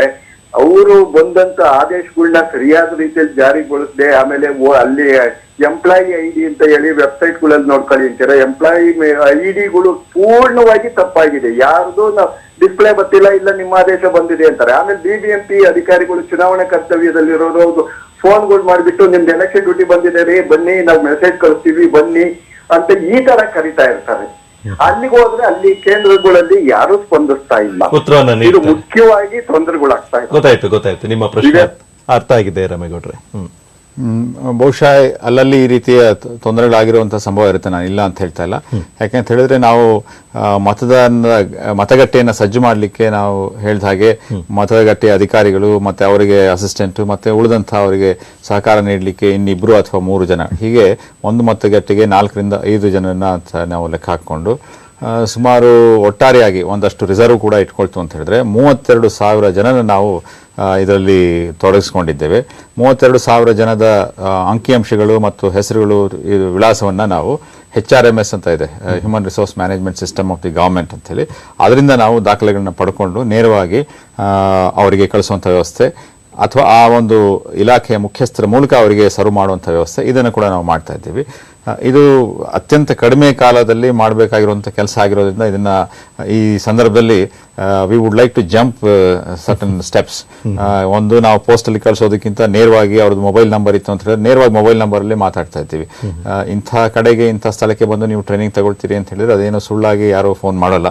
ದಯವಿಟ್ಟು ಅವರು ಬಂದು ತಮ್ಮ ಟ್ರೈನಿಂಗ್ ನಲ್ಲಿ ಭಾಗವಹಿಸಬೇಕು ಮತ್ತು ಅವರ ಒಂದು ಚೀಟಿಯನ್ನು ಪಡ್ಕೊಳ್ಬೇಕಾಗುತ್ತೆ. ಈಗ ನೋಡಿ, ನಾವು 14ನೇ ತಾರೀಕಿನಂದು ಅಂದ್ರೆ ಮೊನ್ನೆ 2ನೇ ಸುತ್ತಿನ ಮತದಾನವನ್ನ ನಾವು 2ನೇ ಸುತ್ತಿನ ಟ್ರೈನಿಂಗ್ ಕೂಡ ಮಾಡಿದ್ವಿ. ಆ ಸಂದರ್ಭದಲ್ಲೂ ಕೂಡ ಕೆಲವರು ಗೈರ್ಹಾಜರಾಗಿದ್ದಾರೆ. ಸುಮಾರು 7,500 ಜನ ಗೈರ್ಹಾಜರಾಗಿದ್ದಾರೆ. ಇದರಲ್ಲಿ ನಾವು ವ್ಯವಸ್ಥೆಯ ತಪ್ಪಿನಿಂದ ಯಾರಿಗೆ ಅವ್ರ ನೋಟಿಸ್ ಸರ್ವ್ ಆಗಿಲ್ಲ ಅಂಥವ್ರಿಗೆ ಬಿಟ್ಬಿಟ್ಟು ಯಾರಿಗೆ ನೋಟಿಸ್ ಸರ್ವ್ ಆಗಿದ್ರು ಬಂದಿಲ್ಲದೆ ಇರೋರಿಗೆ ನಾವು ನೇರವಾಗಿ ಏನಾದರೂ ಒಂದು ಕ್ರಮ ಮಾಡಬೇಕಾಗ್ತದೆ. ಯಾಕೆಂತ ಹೇಳಿದ್ರೆ ಇದು ಬಹಳ ಮುಖ್ಯವಾದಂಥ ಕೆಲಸ, ಒಬ್ಬರಿಂದ ಆಗುವಂಥ ಕೆಲಸ ಅಲ್ಲ. ಸರ್ಕಾರಿ ಮತ್ತೆ ಅನುದಾನಿತ ಸಂಸ್ಥೆಗಳು ಬೇರೆಯವರಿಗೆ ನಾವು ಈ ಜವಾಬ್ದಾರಿನ ವಹಿಸಿರ್ತೇವೆ. ಚುನಾವಣಾ ಆಯೋಗದ ಪರವಾಗಿ ಈ ಒಂದು ನಿರ್ದೇಶನ ಕೊಡ್ತಾ ಇದ್ದೀವಿ, ಅದನ್ನು ಯಾರು ಕಡೆಗಣಿಸಬಾರದು, ಖಂಡಿತವಾಗಿ ಬರಬೇಕು. ಹಾಗಿದ್ರೆ ಈಗ ಅವರ ಸಹಕಾರ ತುಂಬಾ ಮುಖ್ಯವಾಗಿರುತ್ತೆ. ಏನ್ ಕ್ರಮ ಕೈಗೊಳ್ತೀರಾ ಅವ್ರ ಮೇಲೆ? ಅವರು 19ನೇ ತಾರೀಕಿನಂದು ಅಂದ್ರೆ ನಾಳೆ ಪುನಃ ಒಂದು ಟ್ರೈನಿಂಗ್ ಮಾಡ್ತಾ ಇದ್ದೀವಿ. ಅದರಲ್ಲಿ ನಾವೇನು ಕೊರತೆ ಬಂದಿತ್ತಲ್ಲ ಆ ಕೊರತೆಯನ್ನು ನೀಗಿಸ್ಕೊಳ್ಳಿಕ್ಕೆ ನಾವು ಸುಮಾರು 4,500 ಜನರನ್ನು ನಾವು ಮತ್ತೊಮ್ಮೆ ಹೊಸದಾಗಿ ಕರಿತಾ ಇದ್ದೀವಿ. ಅಂದ್ರೆ ಈ ಹಿಂದೆ ಯಾರಿಗೆ ಕರೆದಿರಲಿಲ್ಲ ಅವ್ರನ್ನ ಬಿಟ್ಟು ನಾವು ಬೇರೆಯವ್ರನ್ನ ಕರಿತೀವಿ. ಈ ಮಾತನ್ನ ಮತ್ತೆ ಮುಂದುವರ್ಸೋಣ. ಇದಕ್ಕಿಂತ ಮುಂಚೆ ಒಂದು ಕರೆಯನ್ನ ತೆಗೆದುಕೊಳ್ಳೋಣ. ವಿಜಯನಗರದಿಂದ ಇರುವಂತ ಕರೆ. ಪುರುಷೋತ್ತಮ ಅವರು, ಕೇಳಿ ತಮ್ಮ ಪ್ರಶ್ನೆಯನ್ನ. ಹಲೋ, ನಮಸ್ತೆ ಸರ್. ನಮಸ್ಕಾರ, ಕೇಳಿ ಸರ್. ನಾವು ಬೆಂಗಳೂರಲ್ಲಿ ಈಗ ವಿಜಯನಗರದಲ್ಲಿದ್ದೀವಿ. ಮುಂಚೆ ದಾಸರಳ್ಳಿಲಿದ್ದ ಬಾಡಿಗೆ ಮನೆಯವ್ರು ನಾವು. ಈ ಬಾಡಿಗೆ ಮನೆ ವ್ಯವಸ್ಥೆಗಳು ನಿಮಗೆ ಗೊತ್ತು. 3 ವರ್ಷ ಒಂದ್ ಕಡೆ ಇರ್ತೀವಿ, 3 ವರ್ಷ ಬಾಡಿಗೆಗೆ ಹೋಗ್ತೀವಿ. ಈಗ ಅಲ್ಲಿ ನಾವು ಈ ಹಿಂದೆ ಇದ್ದ ಕಡೆ ವೋಟರ್ ಐಡಿ ಮಾಡ್ತಿದ್ದು, ಈಗ ಬೇರೆ ಏರಿಯಾಕ್ ಬಂದಿದೀವಿ. ಈ ವೋಟರ್ ಐಡಿನ ಈ ಮನೆಗೆ ಅಡ್ರೆಸ್ಗೆ ಚೇಂಜ್ ಮಾಡ್ಸಕ್ ಆಗ್ತಾ ಇಲ್ಲ. ಅದ್ರ ಜೊತೆ ಆಧಾರ್ ಕಾರ್ಡ್ ಅದೇ ಆಗಿದೆ. ಅದಕ್ಕೆ ನಾವು ಯಾವ ರೀತಿ ಕ್ರಮ ಕೈಗೊಳ್ಳಬೇಕು? ಇದಕ್ಕೆ ಸ್ಪೆಸಿಫಿಕ್ ಆಗಿ ಫಾರ್ಮ್ಗಳೇ ಇದ್ದಾವೆ. ಅವರು ಆ ಕಚೇರಿ BBMP ಕಚೇರಿಗೆ ಹೋಗಿ ತಮ್ಮ ಏನು ಸಮಸ್ಯೆ ಅಲ್ಲ, ತಮ್ಮ ಪರಿಸ್ಥಿತಿ ಏನು ಅನ್ನೋದನ್ನ ಹೇಳ್ತು ಅಂತ ಹೇಳಿದ್ರೆ ಅದಕ್ಕೆ ಸೂಕ್ತವಾದಂತಹ ಒಂದು ಅರ್ಜಿಯಲ್ಲಿ ಅವರ ಅರ್ಜಿಯನ್ನ ಸ್ವೀಕಾರ ಮಾಡಿಕೊಂಡು ನಾವು ಕೊಡ್ಲಿಕ್ಕಾಗುತ್ತೆ. ಫಾರ್ಮ್ ನಂಬರ್ 6 ಅಂತ ಹೇಳಿದ್ರೆ ಹೊಸದಾಗಿ ಅಡಿಷನ್ ಮಾಡ್ತಾ ಇರುವಂತದ್ದು, 7 ಅಂತ ಹೇಳಿದ್ರೆ ಡಿಲೀಟ್ ಮಾಡಬೇಕಾಗಿರುವಂತದ್ದು, 8 ಅಂತ ಹೇಳಿದ್ರೆ ಮಾಡಿಫಿಕೇಶನ್ ಮಾಡಬೇಕಾಗಿದೆ, 8A ಅಂತ ಹೇಳಿದ್ರೆ shifting from one zone to another zone. ಹೀಗೆ ಹಲವಾರು ರೀತಿಯ ಅರ್ಜಿಗಳಿದ್ದಾವೆ. ಅವರು ಅಧಿಕಾರಿಗಳನ್ನ ಕನ್ಸಲ್ಟ್ ಮಾಡಿ ಆ ಅಧಿಕಾರಿ ಇದರಲ್ಲಿ ಬರೆದು ಕೊಡಬೇಕಾಗುತ್ತೆ. ನಾನು ಇಂಥ ಕಡೆ ನಾನು ವೋಟರ್ ಆಗಿದ್ದೆ, ನನ್ನ ವೋಟರ್ ನಂಬರ್ ಈ ಥರದ್ದು, ಈಗ ಹೊಸದಾಗಿ ಈ ಕಡೆ ಬಂದಿದ್ದೇನೆ, ನಾನು ಅಡ್ರೆಸ್ ಈ ಥರದ್ದು, ಅಡ್ರೆಸ್ ಪ್ರೂಫ್ ಈ ಥರದ್ದು ಅಂತ ಕೊಡ್ತು ಅಂತ ಹೇಳಿದ್ರೆ ಅದನ್ನು ಖಂಡಿತವಾಗಿ ಕನ್ಸಿಡರ್ ಮಾಡಿ ಹೊಸ ಒಂದು ಮತಗಟ್ಟೆಗೆ ಅವ್ರು ಹೋಗೋ ಹಾಗೆ ನಾವು ನಿರ್ದೇಶನಗಳನ್ನ ಕೊಡ್ತಾ ಇದ್ದೀವಿ, ಅಲ್ಲಿ ಬದಲಾವಣೆಗಳನ್ನ ಮಾಡಿಕೊಡ್ತೀವಿ. ಇದು ರಾಜ್ಯಾದ್ಯಂತ ರಾಷ್ಟ್ರಾದ್ಯಂತ ನಡೀತಾ ಇರುವಂತಹ ಪ್ರಕ್ರಿಯೆ. ಇದು ಜನಗಳು ಬದಲಾವಣೆ ಮಾಡ್ತಾನೆ ಇರ್ತಾರೆ, ನಾವು ಬದಲಾಗ್ತಾನೆ ಇರ್ಬೇಕು. ಈಗ ಮುಂದಿನ ಕರೆಯನ್ನ ತೆಗೆದುಕೊಳ್ಳೋಣ. BTM ಲೇಟಿಂದ ಕರೆ ಇರುವಂತದ್ದು. ತಿಪ್ಪಣ್ಣ ಅವ್ರಿಗೆ ಕೇಳಿ ತಮ್ಮ ಪ್ರಶ್ನೆಯನ್ನ. ಸರ್, ನಮ್ದು ಮತ ಹಾಕ್ಬೇಕಂದ್ರೆ ಈ BTM ಲೇಔಟ್ ಅಲ್ಲಿ ಮತ ಲೀಸ್ಟ್ ಇದೆ, ಐಡೆಂಟಿ ಕಾರ್ಡ್ ಇದೆ, ಲೀಸ್ಟ್ ಅಲ್ಲಿ ಹೆಸರೇ ಇಲ್ಲ. ಓಕೆ, ಏನ್ ಮಾಡೋದು? ಮತ ಹೆಂಗ ಆಗ್ಬೇಕು? ಉತ್ತರವನ್ನ ನೀಡ್ತಾರೆ. ಇದು ನಾನು ಅದೇ ಹೇಳ್ತಾ ಇರೋಂಥದ್ದು.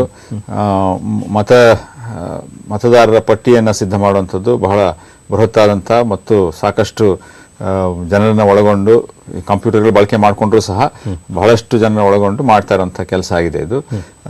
ಇದು ಅಲ್ಲಲ್ಲಿ ಕೆಲವೊಂದು ತಪ್ಪಾಗಿರುವಂಥ ಸಾಧ್ಯತೆ ಇದೆ, ಇಲ್ಲ ಅಂತ ನಾನು ಹೇಳ್ತಾ ಇಲ್ಲ. ಈ ಥರ ಈ ಒಂದು ಸ್ಥಳದಿಂದ ಇನ್ನೊಂದು ಸ್ಥಳಕ್ಕೆ ಹೋಗುವಾಗಲೋ ಅಥವಾ ಇನ್ನೇನೋ ಕಾರಣಗಳಿಂದನೋ ಅವ್ರನ್ನ ಆ ಹೆಸರು ಅಲ್ಲಿ ವಾಸ ಇಲ್ವೋ ಅನ್ನೋ ದೃಷ್ಟಿಯಿಂದ ಅದನ್ನ ಡಿಲೀಟ್ ಮಾಡಿಬಿಟ್ಟಿರ್ತಿದ್ದೇವೆ.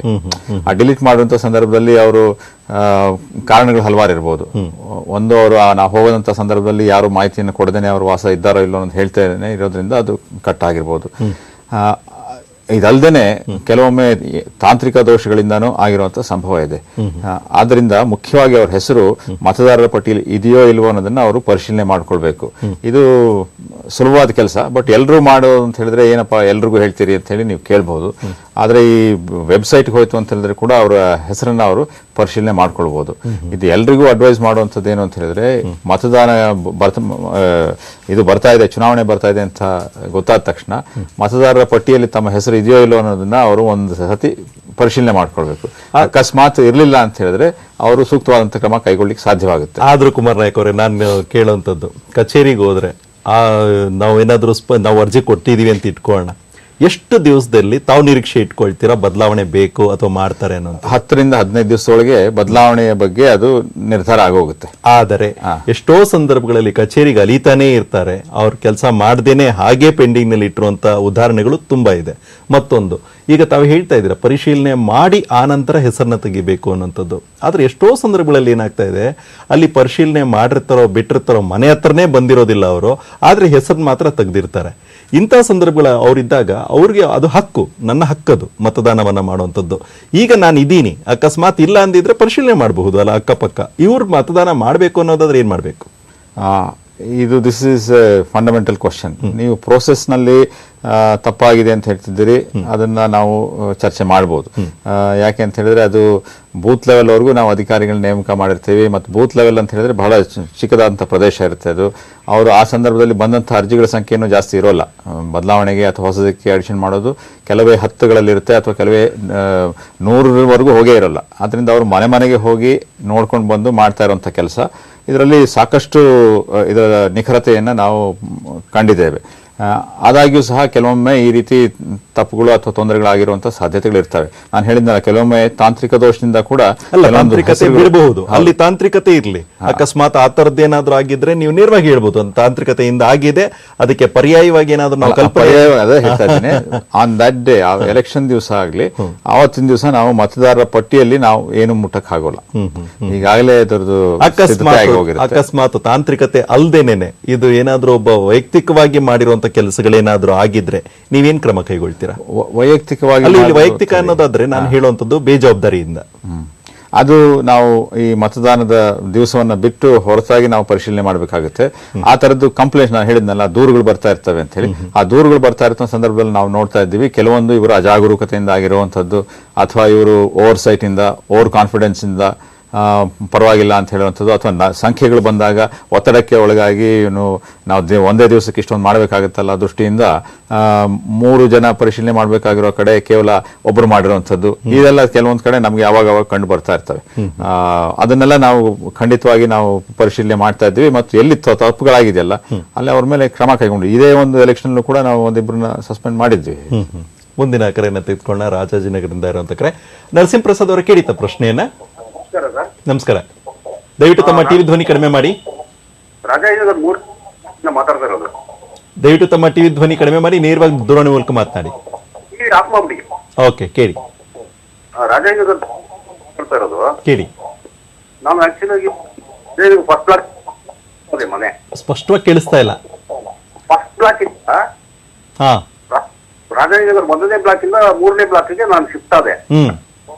ಅದು ಜನವರಿ 29ನೇ ತಾರೀಕಿಗೆ ನಾನು ಫಾರಂ 8A ಶಿವನಹಳ್ಳಿ ವಾರ್ಡ್ ಕೊಟ್ಟೆ. ಇದುವರೆಗೂ ನನಗೆ ID ಕಾರ್ಡೇ ಬಂದಿಲ್ಲ ಸರ್. ಅದಕ್ಕೆ ಕೇಳಿದ್ರೆ ಇಲ್ಲ, ಪೇಪರ್ ಅಲ್ಲಿ ಅಡ್ವರ್ಟೈಸ್ಮೆಂಟ್ ಮಾಡ್ತಾರೆ, ಅವಾಗ ನೀವು ಬರ್ಬೇಕು ಅಂತಾರೆ. ಉತ್ತರವನ್ನ ನೀಡ್ತಾರೆ. ಈಗಾಗಲೇ ತಾವು ಹೇಳಿದ್ರಿ 10 ರಿಂದ 15 ದಿವಸಗಳಲ್ಲಿ ಎಲ್ಲವೂ ಕೂಡ ಪ್ರಕ್ರಿಯೆಗಳು ಮುಗಿದೋಗುತ್ತೆ ಅಂತ. ಈಗಾಗಲೇ ಅವ್ರು ಹೇಳಿರೋದು ನೋಡಿದ್ರೆ ತುಂಬಾ ತಿಂಗಳುಗಳೇ ಆಗಿದೆ.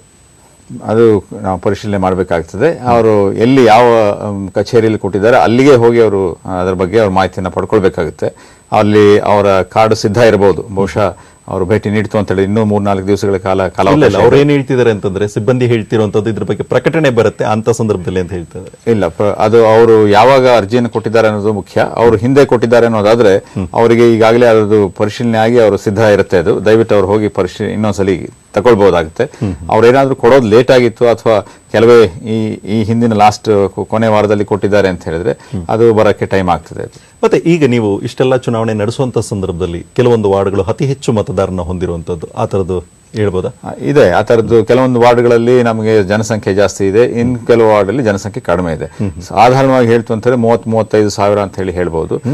ಕೆಲವೊಂದು ಕಡೆ 28-30 ಸಾವಿರದ ಒಳಗೂ ಇದೆ, ಕೆಲವೊಂದು ಕಡೆ ಸುಮಾರು 73 ಸಾವಿರದವರೆಗೂ ಇದೆ. ಇದು ಅದನ್ನ ಮಾಡುವಂತ ಸಂದರ್ಭದಲ್ಲಿ ಆಗಿರುವಂತಹ ಭೌಗೋಳಿಕ ಪ್ರದೇಶ ಅವನ್ನೆಲ್ಲ ನೋಡ್ಕೊಂಡು ಮಾಡಿರುವಂತದ್ದು ಮತ್ತು ಈ ಹಿಂದೆ ಇದ್ದಂತ ಚಾರಿತ್ರಿಕವಾದಂತಹ ವಾರ್ಡ್ಗಳನ್ನ ನೋಡ್ಕೊಂಡು ಮಾಡಿರುವಂತದ್ದು. ಆದ್ರಿಂದ ಇದು ಸ್ವಲ್ಪ ಹೆಚ್ಚು ಕಮ್ಮಿ ಇದೆ.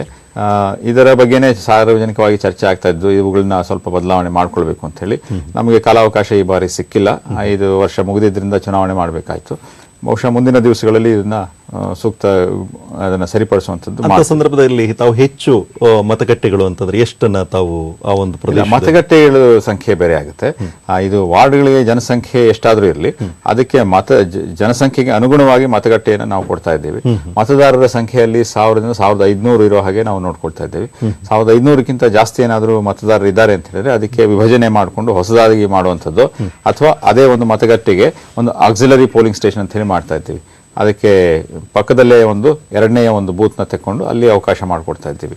ಈ ರೀತಿ ಯಾವುದೇ ಒಂದು ಮತಗಟ್ಟೆನಲ್ಲೂ ಜನಸಾಂದ್ರತೆ, ಜನದಟ್ಟಣೆ ಜಾಸ್ತಿ ಆಗದೇ ಇರೋ ಹಾಗೆ ನಾವು ನೋಡ್ಕೊಳ್ಳಿಕ್ಕೆ ಪ್ರಯತ್ನ ಮಾಡ್ತಾ ಇದ್ದೀವಿ. ಬೆಳಗ್ಗೆ 7 ಗಂಟೆಯಿಂದ ಸಾಯಂಕಾಲ 5 ಗಂಟೆವರೆಗೂ ಏನು ಚುನಾವಣೆ ನಡೀತದೆ, ಆ ಸಂದರ್ಭದಲ್ಲಿ ಜನ ತಮಗೆ ಬಿಡು ಸಿಕ್ಕಾಗೆ ಬಂದು ಮಾಡ್ತಾ ಇತ್ತು ಅಂತ ಹೇಳಿದ್ರೆ ಒತ್ತಡ ಹಂಚಿ ಹೋಗುತ್ತೆ. ಎಲ್ಲರೂ ಕೊನೆಗೆ ನಾವು 4 ಗಂಟೆಗೆ ಬರ್ತೀವಿ 5 ಗಂಟೆ ಮುಂಚೆ ಅಂತ ಹೇಳಿದ್ರೆ ಅವಾಗ ಮತ್ತೆ ಕ್ಯೂನಲ್ಲಿ ನಿಂತ್ಕೊಳ್ಬೇಕಾಗುತ್ತೆ.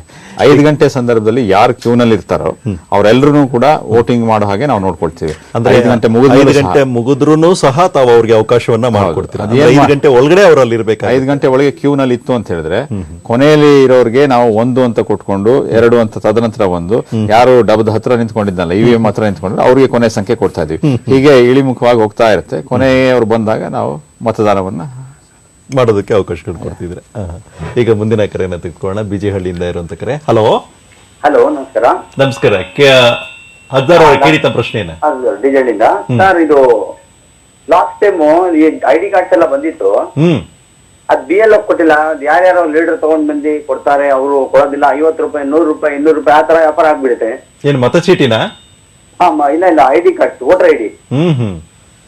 ಈ ತರ ನಿಮಗೆ ತುಂಬಾ ಪ್ರಾಬ್ಲಮ್. ಹಾಕಿರೋ ID ಕಾರ್ಡ್ಸ್ ಬಂದಿಲ್ಲ ಇನ್ನೂವರೆಗೂ. ಅದ್ ತಗೊಂಡ್ ಮಾರುವಾಗ ನಾವು ಗಲಾಟೆ ಮಾಡ್ಬಿಟ್ಟು ನಾವು ಇದ್ ಮಾಡ್ಬೇಕು. ಉತ್ತರವನ್ನ ನೀಡ್ತಾರೆ. ಇಲ್ಲ, ಈ ತರದ್ದು ನಮಗೆ ಗಮನಕ್ಕೆ ತನ್ನಿ. ನಮ್ಮ ಸಹಾಯವಾಣಿ ಕರೆ ಇದೆ ಯಾವತ್ತೂ BBMPದು, ಅಥವಾ ನಮ್ಮ ಕಮಿಷನರ್ಗಳ ನಂಬರ್ ನಿಮಗೆ ಗೊತ್ತೇ ಇರ್ತದೆ, ಅಥವಾ ನಿಮ್ಮ ಸೀನಿಯರ್ ಆಫೀಸರ್ಸ್ ಯಾರಿಗಾದ್ರೂ ನೀವು ಇದನ್ನ ದೂರ ಕೊಡ್ಬೋದು. ಯಾವ ರೀತಿ ನಮ್ಮ ಇದು ಸರ್ಕಾರಿ ಮತ್ತು ಸರ್ಕಾರಕ್ಕೆ ಸೇರಿದಂತ ಒಂದು ಆಸ್ತಿ ಆಗುತ್ತೆ. ಇದನ್ನ ಬೇರೆಯವರು ಯಾರು ಹ್ಯಾಂಡಲ್ ಮಾಡ್ಲಿಕ್ಕೆ ಬರೋಲ್ಲ. ಇದನ್ನ ತಗೊಂಡು ಹೋಗಿ ನಾನು ಹಂಚ್ಕೊಡ್ತೀನಿ ಅಂತ ಹೇಳಿದ್ರೆ ಅವ್ರದ್ದು ತಪ್ಪಾಗುತ್ತೆ. ಅದು ಸರ್ಕಾರದ ಅಧಿಕಾರಿಗಳೇ ಹೋಗಿ ಹಂಚಬೇಕು, ಅಥವಾ ಕಚೇರಿನಲ್ಲೇ ಅದನ್ನ ಜನಕ್ಕೆ ಕೊಡಬೇಕಾಗುತ್ತೆ. ಬೇರೆ ಯಾರೋ ತಗೊಂಡು ಹೋಗಿ ಅದನ್ನ ಕೊಡ್ತಾರೆ ಅಂತ ಹೇಳಿದ್ರೆ ಅದನ್ನ ಒಪ್ಪುವಂತ ಮಾತಾಗೋಲ್ಲ. ಅಲ್ಲಿ ಮಾಡ್ತಾ ಇದಾರೆ ಅಂತ ಕಂಡು ಬಂದ್ರೆ ನಾವು ಸಂಬಂಧಪಟ್ಟ ಅಧಿಕಾರಿಗಳ ಮೇಲೆ ಶಿಸ್ತಿನ ಕ್ರಮವನ್ನು ತತ್ಕ್ಷಣವೇ ಕೈಗೊಳ್ತಾ ಇದ್ದೀವಿ. ನಾವು ಸಹಾಯವಾಣಿಯನ್ನ ಪರದೆ ಮೇಲೆ ನೋಡ್ತಾ ಇದ್ದೀವಿ. ಈ ಒಂದು ಸಂಖ್ಯೆಗಳಿಗೆ ಅಕಸ್ಮಾತ್ ನಿಮಗೇನಾದರೂ ಅಂಥದ್ದೇನಾದರೂ ಸಮಸ್ಯೆಗಳಿತ್ತು ಅಂತಂದರೆ ಸಹಾಯ ಪಡ್ಕೊಳ್ಳೋಕ್ಕೋಸ್ಕರ ಈ ಸಂಖ್ಯೆಗಳಿಗೆ ನೇರವಾಗಿ ಕರೆ ಮಾಡಿ ಉತ್ತರಗಳನ್ನು ಅಲ್ಲಿಂದ ಪಡ್ಕೊಳ್ಬಹುದು. ಮತ್ತು ಈಗ ವಿಶೇಷವಾಗಿ ಅವ್ರು ಎಲ್ಲೋ ಒಂದು ಕಡೆ ಮನೆ ಇರುತ್ತೆ, ಬಾಡಿಗೆದಾರನ ನಾವು ಗಮನಿಸೋದಾದರೆ ಅವ್ರೇನು ಮಾಡ್ತಾರೆ, ಮತ್ತೊಂದು ಪ್ರದೇಶಗಳಿಗೆ ಹೋಗ್ತಾರೆ. ಅಲ್ಲ ಅವಾಗ ಏನನ್ಸುತ್ತೆ, ನಾನು ಅಲ್ಲಿಗೆ ಹೋಗಿ ಓಟ್ ಹಾಕೋದು ನನ್ನ ಒಂದು ವ್ಯಾಪ್ತಿಗೆ ಏನು ಬರೋದಿಲ್ಲ, ಜೊತೆಗೆ ಅದರಿಂದ ನನಗೇನು ಪ್ರಯೋಜನ ಇಲ್ಲ ಅನ್ನೋಂಥದ್ದು. ಇಂಥ ಜನಗಳಿಗೆ ತಾವೇನು ಹೇಳ್ತೀರಾ? ಅದೇ ಇದನ್ನೇ ನಾನು ಹೇಳ್ತಾ ಇರೋದು. ಇದನ್ನ ಶಿಫ್ಟ್ ಮಾಡ್ಕೊಳ್ಬೇಕಾಗುತ್ತೆ.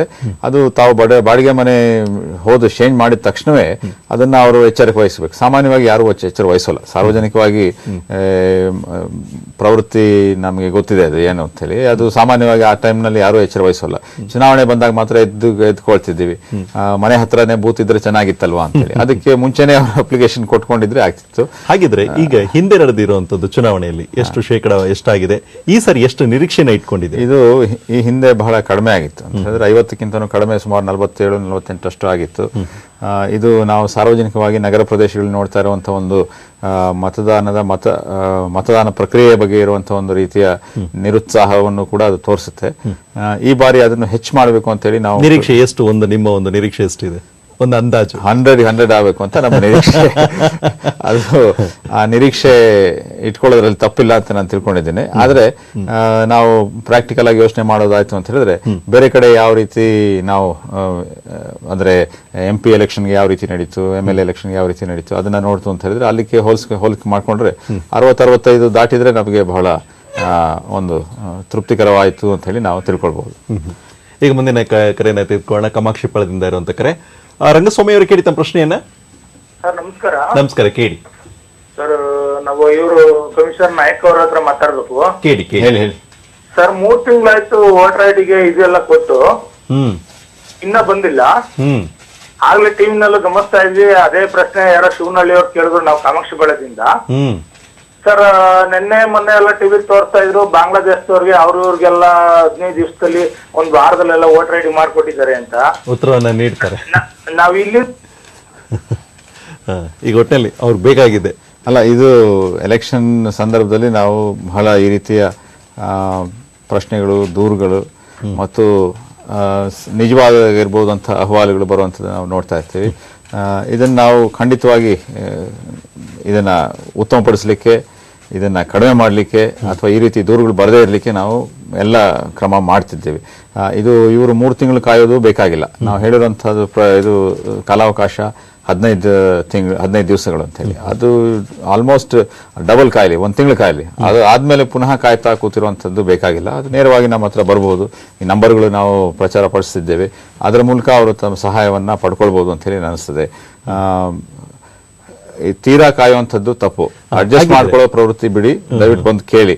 ಓಕೆ, ಹಾಗಿದ್ರೆ ಈಗ ನಿಮ್ಗೆ ಅನ್ನಿಸ್ತಿದೆ ಈ ಒಂದು ಸಂದರ್ಭದಲ್ಲಿ ಈ ಸಮಸ್ಯೆಗಳು ಜನರನ್ನ ಕಾಡ್ತಾ ಇದೆ, ಇಷ್ಟು ಸಮಸ್ಯೆಗಳು ಬೃಹದಾಕಾರವಾಗಿ ಕಾಣಿಸ್ತಾ ಇರುವಂತದ್ದು ಮುಖ್ಯವಾಗಿ ಮತಚೀಟಿಯಲ್ಲಿ ವಿತರಣೆ ಮಾಡುವಂತದ್ರಲ್ಲಿ ಅಥವಾ ಬದಲಾವಣೆಗಳನ್ನು ಮಾಡುವಂತದ್ದೇ ಅಂತ ಅಂದ್ಬಿಟ್ಟು ಅಲ್ಲ, ಇದು ನಿರೀಕ್ಷೆ ಮುಂದಿನ ದಿನಗಳಲ್ಲಿ ಏನಾದ್ರೂ ಕನಿಷ್ಠ ಮತದಾನ ಆದ ನಂತರ ಏನಾದ್ರೂ ಈ ಸಮಸ್ಯೆಗಳನ್ನ ಹೆಚ್ಚು ಗಮನ ಹರಿಸೋದಕ್ಕೆ ಸಾಧ್ಯತೆ ಇಲ್ಲ. ಇದು ಈ ಭಾವನೆಯಲ್ಲಿ ನಾವು ಇರಬಾರ್ದು. ಯಾಕೆ ಅಂತ ಹೇಳಿದ್ರೆ, ನಾವು ನಿಮ್ಗೆ ಹೇಳ್ತಾ ಇದ್ದೇನೆ, ಅದು 1 ಕೋಟಿ ಜನಸಂಖ್ಯೆ ಇದೆ.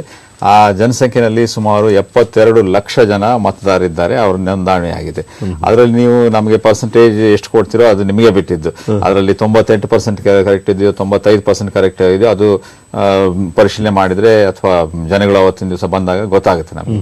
ಸೊ ಆದ್ರೆ ಇನ್ನು ನಾವು ಇಷ್ಟೆಲ್ಲ ಏನು ಕಲಕುವಂತ ಮಾತೇನಾಡ್ತಿದ್ದೀವಿ, ಅದು ಕೇವಲ ಒಂದು ಲಾಸ್ಟ್ ಮೈಲ್ ಅಂತ ಹೇಳಿ.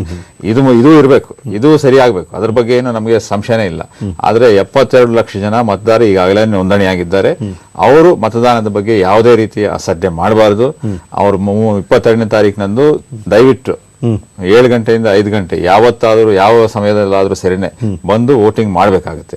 72 ಲಕ್ಷ ಜನ ಬಂತು ಅಂತ ಹೇಳಿದ್ರೆ ಒಟ್ಟಾರೆ ಬೆಂಗಳೂರಿನ ಅಭಿಪ್ರಾಯ ಕರೆಕ್ಟ್ ಆಗಿ ಮೂಡಿ ಬಂತು ಅಂತ ಹೇಳಿ ನಾವು ತಿಳ್ಕೊಬಹುದು. 72 ಲಕ್ಷ ಜನ ಬೇಡ, 65% ಬರಲಿ. ಈಗ 40% ಬಂದ್ರೆ ನಮಗೆ ನಾವು ಯಾಕೆ ಈ ತರದ ಬಗ್ಗೆನೂ ಕೂಡ ಹೆಚ್ಚು ಗಮನ ಹರಿಸಬೇಕಾಗುತ್ತೆ ಅಂತಂದ್ರೆ ಮತದಾನ ಆತನ ಹಕ್ಕು ಕೂಡ ಆಗಿರುತ್ತೆ, ಹಾಗಾಗಿ ಆತ ಕೇಳಲೇಬೇಕಾಗುತ್ತೆ. ಅದರ ಬಗ್ಗೆ ನಾವು ಎರಡನೇ ಪ್ರಶ್ನೆನೇ ಇಲ್ಲ. ಆದ್ರೆ ಈ ಸಂದರ್ಭದಲ್ಲಿ ಇದರ ಚರ್ಚೆ ಆಗುತ್ತೆ, ಇಲ್ಲ ಅಂತ ಹೇಳ್ತಾ ಇಲ್ಲ. ಆದ್ರೆ ವ್ಯವಸ್ಥೆ ಬಗ್ಗೆ ನಾವು ಮಾತಾಡೋ ಸಂದರ್ಭದಲ್ಲಿ 98% ರೀಚ್ ಆಗಿರೋದನ್ನ ಗಮನಿಸಿಕೊಳ್ಬೇಕು ಅಂತ ಹೇಳ್ತಾ ಇದ್ದೀನಿ ಅಷ್ಟೇ. ಆದ್ರೂ ಕೂಡ ಮುಂದಿನ ದಿನಗಳಲ್ಲಿ ಅವರು ಖಂಡಿತವಾಗಿ ಎಲ್ಲ ಸಮಸ್ಯೆಗಳು ಪರಿಹಾರ ಆಗಬಹುದು ಅಂತ ನಿರೀಕ್ಷೆ ಅದೇ ನಮ್ಮ ಉದ್ದೇಶ ಆಗಿದೆ. ಅದು ಆ ತರದ ಪ್ರಶ್ನೆಗಳು ನಾನು ಅದಕ್ಕೆ ಮುಂಚೆನೆ ಹೇಳಿದ್ದು, ಅವರು ತೀರಾ ಕಾಯೋದು ಬೇಡ, ಅಂದ್ರೆ ಅವರ ಹಕ್ಕಾಗಿರೋದ್ರಿಂದ ನೇರವಾಗಿ ಕೇಳಿ ಅಂತ. ಮುಂದಿನ ಕರೆಯನ್ನ ತೆಗೆದುಕೊಳ್ಳೋಣ. ಲಿಂಗಸೂರಿಂದ ಕರೆ ಇರುವಂತದ್ದು ಲಿಂಗಣ್ಣ ಅವರು ಕರೆ ಮಾಡಿರುವಂತದ್ದು. ಹಲೋ ಲಿಂಗಣ್ಣ ಅವರೇ, ಕೇಳಿ ಶಿವಣ್ಣ ಅವರೇ. ಶಿವಣ್ಣ ಅವ್ರೆ ಕೇಳಿ ಪ್ರಶ್ನೆಯನ್ನು ಕೇಳಿ. ಸರ್ ನಮಸ್ಕಾರ ಸರ್. ನಮಸ್ಕಾರ. ಚುನಾವಣೆಯ ಮತದಾನ ಹಕ್ಕು ಇದಲ್ವ, ಮತದಾನ ಹಾಕ್ತೀವಿ ಸರ್. ಸರ್ ಆಗ್ತದ ಸರ್ ಮತದಾನ ಕ್ಯಾಂಡಿಡೇಟ್ಗೆ ನಾವು ತಿರಸ್ಕರಿಸೋದಂತ ಅವಕಾಶ ಐತಂದ್ರೆ ಸರ್? ಒಳ್ಳೆ ಪ್ರಶ್ನೆ. ಈ ಹಿಂದೆ ನಮ್ಗೆ ಇತ್ತು, ಅದು MLA ಎಲೆಕ್ಷನ್ ಅಲ್ಲಿ ನೋಟಾ ಅಂತ ಇರ್ತಿತ್ತು, ನನ್ ಆಫ್ ದಿ ಎಬೋವ್ ಅಂತ ಹೇಳಿ ಒಂದು ಆಪ್ಷನ್ ಇತ್ತು. ಅಂದ್ರೆ ನಾವು ಬೇರೆ ಬೇರೆ ಪಾರ್ಟಿಗಳು ಆದ್ಮೇಲೆ ಕೊನೆಯವರೆಗೆ ಈ ಯಾರು ಮೇಲೆ ಯಾವ ಅಭ್ಯರ್ಥಿಗಳು ನನಗೆ ಸೂಕ್ತ ಇಲ್ಲ ಅಂತ ಹೇಳಿ ಅದೊಂದು ಬಟನ್ ಇತ್ತು. ಈ ಸಂದರ್ಭದಲ್ಲಿ ಈ ಎಲೆಕ್ಷನ್ ಅಲ್ಲಿ ಆ ಒಂದು ಇದಿಲ್ಲ, ಅವಕಾಶ ಇಲ್ಲ, ಆ ಬಟನ್ ಒತ್ತುವಂತ ಅವಕಾಶ ಇಲ್ಲ. ಆದ್ರೆ ಈ ನನಗೆ ವೋಟ್ ಮಾಡ್ಲಿಕ್ಕೆ ಇಚ್ಛೆ ಇಲ್ಲ ಅನ್ನೋದನ್ನ ಅವರು ದಾಖಲೆ ಮಾಡಬಹುದು.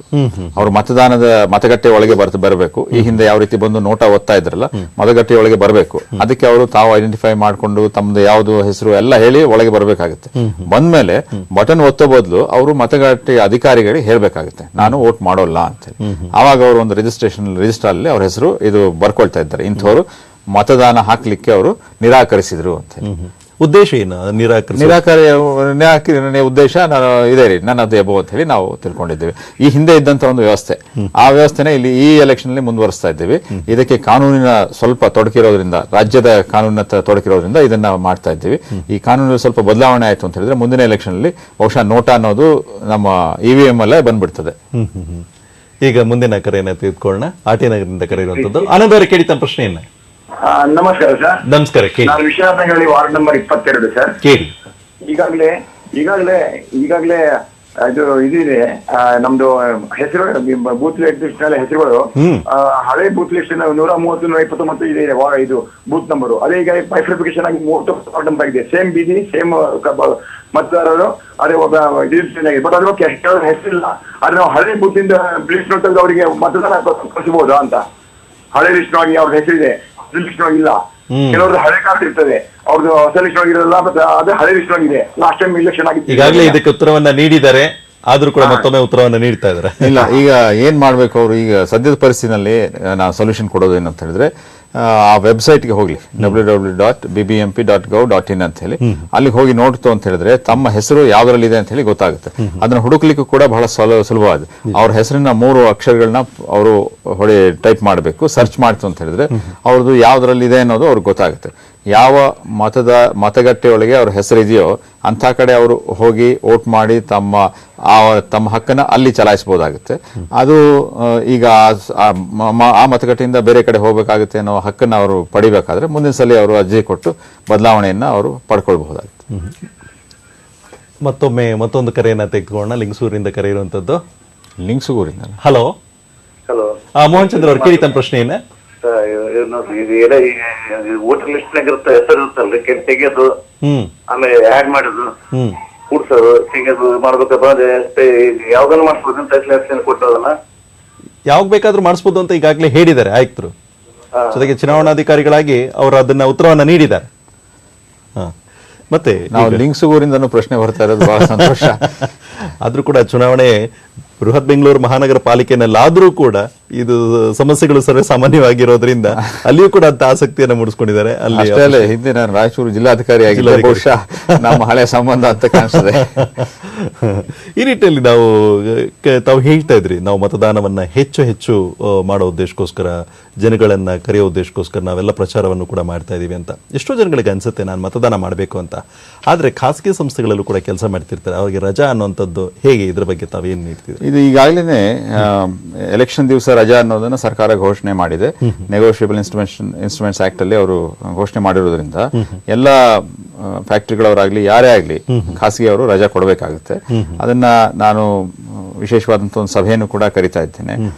FKCC ಅವರಾಗಬಹುದು, ಇಂಡಸ್ಟ್ರೀಸ್ ಅಸೋಸಿಯೇಷನ್ ಅವರಾಗಬಹುದು, ಎಲೆಕ್ಟ್ರಾನಿಕ್ ನಮ್ಮ IT ಇಂಡಸ್ಟ್ರೀಸ್ ಆಗ್ಬೋದು, ಅವರದೆಲ್ಲ ಒಂದು ಸಭೆಯನ್ನು ನಾನು ಕರಿತಾ ಇದ್ದೇನೆ.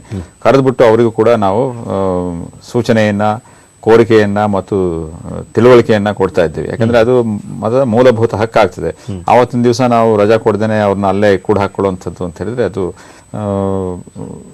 ತಪ್ಪಾಗುತ್ತೆ. ಸರ್ಕಾರ ರಜಾ ಕೊಟ್ಟಿದೆ, ಅದೇ ರೀತಿ ಬೇರೆ ಬೇರೆ ಉದ್ಯಮಗಳು ಕೊಡ್ತಾ ಇದ್ದೇವೆ, ಇವರು ಕೂಡ ಕೊಡಬೇಕಾಗುತ್ತೆ. ಇದು ಮೂಲಭೂತವಾದಂತಹ ಒಂದು ಪ್ರಕ್ರಿಯೆ. ಈಗ ಮುಂದಿನ ಕರೆ ಮಹದೇವಪುರದಿಂದ ಕರೆ ಇರುವಂತದ್ದು. ನಾಗೇಶ್ ರೆಡ್ಡಿ ಅವರೇ, ಕೇಳಿ ತಮ್ಮ ಪ್ರಶ್ನೆಯನ್ನ. ಹಲೋ, ಕೇಳಿ. ನಮಸ್ಕಾರ. ನಂದು ವೋಟರ್ ID ಕಾರ್ಡ್ ಕಳೆದೋಗಿದೆ. ಅದು ಜೆರಾಕ್ಸ್ ಕಾಪಿ ಇದೆ ಸರ್. ವೋಟಿಂಗ್ ಹೆಂಗ್ ಸರ್ ಈಗ ನಾನು ಹೇಳಿದ್ನಲ್ಲ ಮುಂಚೆ, ಯಾವಾಗಲೇ ಹೇಳ್ತಾ ಇದ್ದೆ, ಎಲೆಕ್ಟ್ರಲ್ ರೋಲ್ ಅನ್ನೋದು ನಮ್ಮ ಕಡೆ ಇರುತ್ತೆ. ನಿಮಗೆ ಕೊಟ್ಟಿರೋದೊಂದು ಐಡೆಂಟಿ ಕಾರ್ಡ್ ಮಾತ್ರ. ಈ ಐಡೆಂಟಿ ಕಾರ್ಡು ತರೋದು ಬಹಳ ಮುಖ್ಯ. ಅಕಸ್ಮಾತ್ ಕಳೆದೋಗಿತ್ತು ಅಂತ ಹೇಳಿದ್ರೆ ತಾವು ತೀರಾ ಕಳವಳ ಪಡುವಂಥದ್ದು ಬೇಕಾಗಿಲ್ಲ. ಜೆರಾಕ್ಸ್ ಕಾಪಿ ಇದ್ರಂತೂ ಬಹಳ ಒಳ್ಳೇದೇನೆ ಅದು. ನಾವು ಮದರ್ ರೋಲ್ ಅಲ್ಲಿ ಇವಾಗ ಏನಾಗಿದೆ ಅಂತ ಹೇಳಿದ್ರೆ ಎಲ್ಲಾ ಫೋಟೋಗಳನ್ನು ಕೂಡ ಮದರ್ ರೋಲ್ ಅಲ್ಲೇ ಹಾಕ್ಬಿಟ್ಟಿದ್ದೇವೆ. ಇವ್ರ ಹೆಸರು ಇರುತ್ತೆ, ಇವರು ಮನೆ ವಿಳಾಸ ಎಲ್ಲ ಇರುತ್ತೆ, ಅದ್ರ ಪಕ್ಕದಲ್ಲಿ ಅವ್ರ ಫೋಟೋ ಕೂಡ ಇರುತ್ತೆ. ಸೊ ಇದರಿಂದ ನಮ್ಮ ಮುಂದೆ ನಿಂತಿರೋರು ಅದೇ ವ್ಯಕ್ತಿನೋ ಅಲ್ವೋ ಅಂತ ಹೇಳಿ ನಮಗೆ ಗೊತ್ತಾಗುತ್ತೆ. ಇದರಲ್ಲಿ ಕೆಲವೊಂದ್ಸರಿ ತಪ್ಪುಗಳಾಗಿರುವಂತ ಸಾಧ್ಯತೆಗಳಿದ್ದಾವೆ. ಇದನ್ನು ಕೂಡ ನಾವು ಅದನ್ನ ಪ್ರತಿನಿತ್ಯ ಕಲಕಿ ನೋಡಿ ಅದರಲ್ಲಿ ತಪ್ಪುಗಳೇನಿದೆ ತೆಗೆದು ನೋಡಿ ಮಾಡ್ತಾನೆ ಇರ್ತೀವಿ. ಸಾವಿರಾರು ಈ ತರದ ನಾವು ತಪ್ಪುಗಳನ್ನ ತಿದ್ದು ಬಿಟ್ಟಿದ್ದೇವೆ. ಆದಾಗ್ಯೂ ಸಹ ಇವ್ರದ್ದೇನಾದ್ರು ಹೆಚ್ಚು ಕಮ್ಮಿ ಇರಬಹುದು. ಆದ್ರೆ ಅವರು ತಮ್ಮ ಡ್ರೈವಿಂಗ್ ಲೈಸೆನ್ಸ್ ಅಥವಾ ಇನ್ನೇನೋ ಪೂರಕವಾದಂತಹ ಒಂದು ಮಾಹಿತಿಯನ್ನು ತಗೊಂಡು ಬಂತು ಅಂತ ಹೇಳಿದ್ರೆ ಅದನ್ನ ನೋಡ್ಬೋದು. ಮತ್ತೆ ಅಲ್ಲಿ ಪೋಲಿಂಗ್ ಏಜೆಂಟ್ಸ್ ಅಂತ ಕೂತಿರ್ತಾರೆ, ಅಂದ್ರೆ ಯಾರು ಕ್ಯಾಂಡಿಡೇಟ್ಸ್ ಇರ್ತಾರಲ್ಲ, ಅಭ್ಯರ್ಥಿಗಳು, ಅವ್ರ ಪರವಾಗಿರುವಂತ ಏಜೆಂಟ್ಗಳು ಕೂತಿರ್ತಾರೆ. ಅವರು ನೋಡ್ತಾರೆ ಈ ವ್ಯಕ್ತಿ ನಾವು ಗುರುತಿಸ್ತೀವಿ, ಅವ್ರ ಪಕ್ಕದ ರಸ್ತೆಯಲ್ಲಿ ಇರುವಂತವ್ರು ಅಂತ ಹೇಳಿ. ಮತ್ತೆ ಅಲ್ಲಿ ಕ್ಯೂನಲ್ಲಿ ನಿಂತಿರೋರ್ಗು ಕೂಡ ಹೇಳ್ಬೋದು ಇವ್ರನ್ನೆಲ್ಲ ಪಕ್ಕದ ಮನೆಯವರವರು ಅಂತ ಹೇಳಿ. ಹೀಗೆ ಗುರುತು ಮಾಡೋದ್ರಿಂದ ಖಂಡಿತವಾಗಿ ಅವರಿಗೆ ವೋಟ್ ಮಾಡ್ಲಿಕ್ಕೆ ಏನು ತೊಂದರೆ ಆಗಲ್ಲ ಅಂತ ಹೇಳಿ ನಾನು ಭಾವಿಸ್ಕೊಂಡಿದ್ದೇನೆ. ಆ ಎಲೆಕ್ಟ್ರಲ್ ರೋಲ್ ಅಲ್ಲಿ ಹೆಸರಿರೋದು ಮುಖ್ಯವೇ ಹೊರತು ಇನ್ನು ಉಳಿದಿದ್ದನ್ನೆಲ್ಲ ನಾವು ದಾಟಬಹುದು ಕಷ್ಟಗಳನ್ನ. ಮತ್ತೆ ಈ ಚುನಾವಣೆಯ ಸಂದರ್ಭಗಳಲ್ಲಿ ಮಕ್ಕಳನ್ನ ಬಳಸ್ಕೊಳ್ಳುವಂಥದ್ದು ಎಷ್ಟು ಮಟ್ಟಿಗೆ ಸರಿ ಅಂತ ತಾವು ಹೇಳ್ತೀರಾ? ಚುನಾವಣೆಯ ಪ್ರಚಾರಕ್ಕೂ ಕೂಡ ಅವರು ಬಳಸ್ಕೊಳ್ಬಾರ್ದು. ಯಾಕಂದ್ರೆ ಆದ್ರೆ ಎಷ್ಟೋ ಸಂದರ್ಭಗಳಲ್ಲಿ ಸಾಮಾನ್ಯವಾಗಿ ಪ್ರಚಾರ ಮಾಡುವಂತ ಸಂದರ್ಭದಲ್ಲಿ ತಾಯಿ ಮಕ್ಕಳನ್ನ ಬಿಸಿಲಲ್ಲಿ ಎತ್ಕೊಂಡು ಹೋಗುವಂಥದ್ದು, ಮತ್ತೆ ಚಿಕ್ಕ ಮಕ್ಕಳು ಕೂಡ ಅವರು ಬಾವುಟ ಹಿಡ್ಕೊಂಡು ಅಥವಾ ಕೂಕೊಂಡು ಹೋಗುವಂಥದ್ದು, ಈ ರೀತಿಯಲ್ಲಿ ಬಳಸ್ಕೊಳ್ತಿದ್ದಾರೆ ಅನ್ನೋಂಥದ್ದು ಕೂಡ ಕೇಳ್ಬರ್ತಿರುವಂಥದ್ದು. ಇದ್ರ ಬಗ್ಗೆ ತಾವು ಹೇಗೆ ಗಮನಿಸ್ತಿದ್ದೀರಾ? ಇದು ಸಾಮಾನ್ಯವಾಗಿ ನಾವು ಒಂದು ಸಮಾಜವಾಗಿ ನಾವೇ ಯೋಚನೆ ಮಾಡಬೇಕು. ಯಾಕಂದ್ರೆ ಇಂಥ ಚಿಕ್ಕ ಮಕ್ಕಳು ನಾವು ಇಂಥ ಕೆಲಸಕ್ಕೆ ಬಳಸ್ಕೊಳ್ಬಹುದು ಅಂತ ಹೇಳಿ ಕಾನೂನಿನಲ್ಲಿ ಕೂಡ ನಾವು ಅದನ್ನ ಕೆಲಸ ಮಾಡಿಸಬಾರ್ದು ಅಂತ ಹೇಳಿದೆ. ಅವ್ರು ಶಾಲೆಗೆ ಹೋಗ್ಬೇಕಾಗತ್ತೆ. ನಾವು ರಜಾ ಕೊಡ್ತಾ ಇರೋದು ಕೇವಲ ಆವತ್ತಿನ ಎಲೆಕ್ಷನ್ ದಿವಸ ಮಾತ್ರವೇ ಹೊರತು ಪ್ರಚಾರಕ್ಕಂತೂ ಖಂಡಿತವಾಗಿ ಇಲ್ಲ. ಅವ್ರನ್ನ ಬಳಸಿಕೊಂಡ್ರೆ ಕೆಲಸದ ರೀತಿ ಬಳಸ್ಕೊಂಡಂಗೆ ಆಗುತ್ತೆ. ಅದಕ್ಕೆ anti child labour whatever rules are there that will apply. ಇದು ಯಾರು ದಯವಿಟ್ಟು ಈ ಸಾಹಸವನ್ನ ಮಾಡ್ಲಿಕ್ಕೆ ಹೋಗಬಾರ್ದು. ಅಕಸ್ಮಾತ್ ಕ್ಯಾಂಡಿಡೇಟ್ಸ್ ನಿಂತಿರೋದು ಅವರು ತಮ್ಮ ಮಕ್ಕಳ ಜೊತೆ ಹೋಗ್ತಾ ಇದ್ದೀರಿ ಅಂತ ಹೇಳಿದ್ರೆ ಅದನ್ನ ತಡೆಯೋಕೆ ಅದು ಆಗೋಲ್ಲ. ಅದು it is their own personal choice. But ಯಾರೇ ಪಾರ್ಟಿಯವರಾಗ್ಲಿ ಮಕ್ಕಳನ್ನೆಲ್ಲ ಕೂಡಿಸ್ಬಿಟ್ಟು ಒಂದು 50 ಮಕ್ಕಳನ್ನ ಹಂಚ್ಬಿಟ್ಟು ಬನ್ನಿ ಅಥವಾ ಇನ್ನೇನೋ ಮಾಡಿ ಅಂತ ಹೇಳಿದ್ರೆ ದಟ್ ವಿಲ್ ಬಿ ಪನಿಷಬಲ್. ಮತ್ತೆ ವೀಕ್ಷಕರು ಅದರಲ್ಲೂ ವಿಶೇಷವಾಗಿ ಈ ಒಂದು ಚುನಾವಣಾ ಪ್ರಚಾರಕ್ಕೆ ಸಂಬಂಧಪಟ್ಟಂತೆ ಪ್ರತಿಯೊಂದು ಕೂಡ ಏನನ್ನ ಹೇಗೆ ಗಮನಿಸ್ತಿದ್ದಾರೆ, ಯಾವ ಅಧಿಕಾರಿಗಳನ್ನ ತಾವು ನೇಮಕ ಮಾಡಿದ್ರು ವೀಕ್ಷಕರನ್ನಾಗಿ? ಇದು ಬೇರೆ ಬೇರೆ ಹಂತಗಳಲ್ಲಿ ಮಾಡ್ತಾ ಇರ್ತೀವಿ. ಒಂದು ನಾವು ಮತಗಟ್ಟೆ, ಅದಕ್ಕೆ ಸಂಬಂಧಪಟ್ಟಂತ ಅಧಿಕಾರಿಗಳದೇ ಒಂದು ದೊಡ್ಡ ತಂಡ ಆಗುತ್ತೆ. ಒಂದೊಂದು ಮತಗಟ್ಟೆನಲ್ಲೂ ಇಷ್ಟು ಜನ ಇರಬೇಕು ಅಂತ ಆವಾಗಲೇ ಹೇಳಿದ್ನಲ್ಲ, ಆ ರೀತಿ ನೋಡಿದ್ರೆ 32,000 ಜನ ನಾವು ನೇಮಕ ಮಾಡ್ಕೊಂಡಿರ್ತೇವೆ. ಅವರು ಹೋಗುವಂಥದ್ದು ಮತಗಟ್ಟೆಯ ಮತದಾನದ ದಿವಸದಂದು ಅವರು ಹಿಂದಿನ ದಿವಸ ಮುಂದಿನ ದಿವಸ ಒಂದು ಜವಾಬ್ದಾರಿ ಇರುತ್ತೆ. ಆದರೆ ಮತದಾರರ ಚುನಾವಣೆಯ ಕೆಲಸ ಪ್ರಾರಂಭವಾದ ನಂತರ ಹೊರಗಡೆ ನಗರ ಪ್ರದೇಶದಲ್ಲಿ ಸಾಕಷ್ಟು ಪ್ರಚಾರದ ಭರಾಟೆ ಅದೆಲ್ಲ ನಡೀತಾ ಇರುತ್ತೆ. ಅದನ್ನೆಲ್ಲ ಗಮನಿಸಲಿಕ್ಕೆ ನಾವು ತಂಡಗಳನ್ನ ಮಾಡಿದ್ದೇವೆ. ಪ್ರತಿ ವಾರ್ಡ್ಗೂ ಒಂದು ಸೆಕ್ಟರಲ್ ಆಫೀಸರ್ ಅಂತ ಹೇಳಿ ಮಾಡ್ಕೊಂಡಿದ್ದೇವೆ. ಅವರು ತಮ್ಮ ಅಧಿಕಾರಿಗಳ ಇವ್ರ ಜೊತೆ ತಂಡದ ಜೊತೆ ಅವರು ಓಡಾಡ್ತಾ ಇರ್ತಾರೆ. ಮತ್ತು ಈ ಮಾಡೆಲ್ ಕೋಡ್ ಆಫ್ ಕಾಂಡಕ್ಟ್ ನ ನೋಡ್ಲಿಕ್ಕೆ ಅಂತಾನೆ ಕೂಡ ನಾವು ವಿಶೇಷವಾದಂತಹ ಅಧಿಕಾರಿಗಳನ್ನ ನೋಡ್ಕೊಂಡಿದ್ದೇವೆ. ಮತ್ತು ಕಚೇರಿನೂ ಕೂಡ ಅವರು ಕುಳಿತುಕೊಂಡು ಅವ್ರು ಯಾವ ರೀತಿಯ ಏನು ಖರ್ಚು ವೆಚ್ಚ ಆಗ್ತಾ ಇದೆ ಅದರ ಬಗ್ಗೆ ಮಾಹಿತಿಯನ್ನ ಸಂಗ್ರಹಣೆ ಮಾಡ್ಕೊಳ್ತಾ ಇದ್ದಾರೆ. ಈ ತಂಡಗಳು ಹೊರಗಡೆ ಹೋಗಿ ಅವರು ಏನು ಮಾಹಿತಿಯನ್ನು ಸಂಗ್ರಹಣೆ ಮಾಡ್ತಾ ಇದ್ದಾರೆ ಅವುಗಳನ್ನ ಕೂಡ ಒಂದು ಅಂದಾಜು ವೆಚ್ಚ ಪಟ್ಟಿಯನ್ನು ಮಾಡ್ತಾ ಇರ್ತಾರೆ. ಇಷ್ಟು ಕಾರುಗಳು ತಂದಿದ್ರು ಅಥವಾ ಇಷ್ಟು ಬೈಕ್ಗಳನ್ನ ತಂದಿದ್ರು, ಇಷ್ಟು ಜನರನ್ನ ಅವರು ಸೇರಿಸಿದ್ರು, ಇಂಥ ಮೈಕ್ ವ್ಯವಸ್ಥೆ ಮಾಡ್ಕೊಂಡಿದ್ರು, ಇವೆಲ್ಲವನ್ನು ನೋಡಿಕೊಂಡು ಅದಕ್ಕೆ ಒಂದೊಂದಷ್ಟು ಖರ್ಚು ಅಂತ ಹೇಳಿ ಅದರ ಪಟ್ಟಿಯನ್ನು ಸಿದ್ಧ ಮಾಡ್ತಾನೆ ಹೋಗ್ತಿದ್ವಿ. ಹೀಗೆ ಚುನಾವಣೆಯಲ್ಲಿ ಇರುವಂತಹ ಹಣದ ಮಿತಿಯನ್ನು ಗಮನಿಸುವಂಥ ಜವಾಬ್ದಾರಿ, ಮಾದರಿಯ ನೀತಿ ಸಂಹಿತೆಯ ಅದನ್ನು ಉಲ್ಲಂಘನೆ ಆಗದೇ ಇರುವಂಥ ನೋಡ್ಕೊಳ್ಳುವಂಥ ಜವಾಬ್ದಾರಿ, ಮತ್ತು ಕಾನೂನು ಮತ್ತು ಸುವ್ಯವಸ್ಥೆಯನ್ನು ಕಾಪಾಡುವಂಥ ಜವಾಬ್ದಾರಿ, ಈ ಎಲ್ಲ ಹಲವು ಪದಗಳಿದ್ದಾವೆ. ಪೊಲೀಸ್ ಇಲಾಖೆ, ಎಕ್ಸೈಸ್ ಡಿಪಾರ್ಟ್ಮೆಂಟು, ಟ್ರಾನ್ಸ್ಪೋರ್ಟೇಷನ್ ಡಿಪಾರ್ಟ್ಮೆಂಟು ಮತ್ತೆ ಬೇರೆ ಬೇರೆ ಏನು ಸೆಕ್ಟ್ರಲ್ ಮ್ಯಾಜಿಸ್ಟ್ರೇಟ್ ಅಂತ ಹೇಳಿದ್ನಲ್ಲ, ಸೆಕ್ಟ್ರಲ್ ಆಫೀಸರ್ಗೆ ನಾವು ಮ್ಯಾಜಿಸ್ಟ್ರೇಟ್ ಪವರ್ ಕೊಟ್ಟಿರ್ತೀವಿ.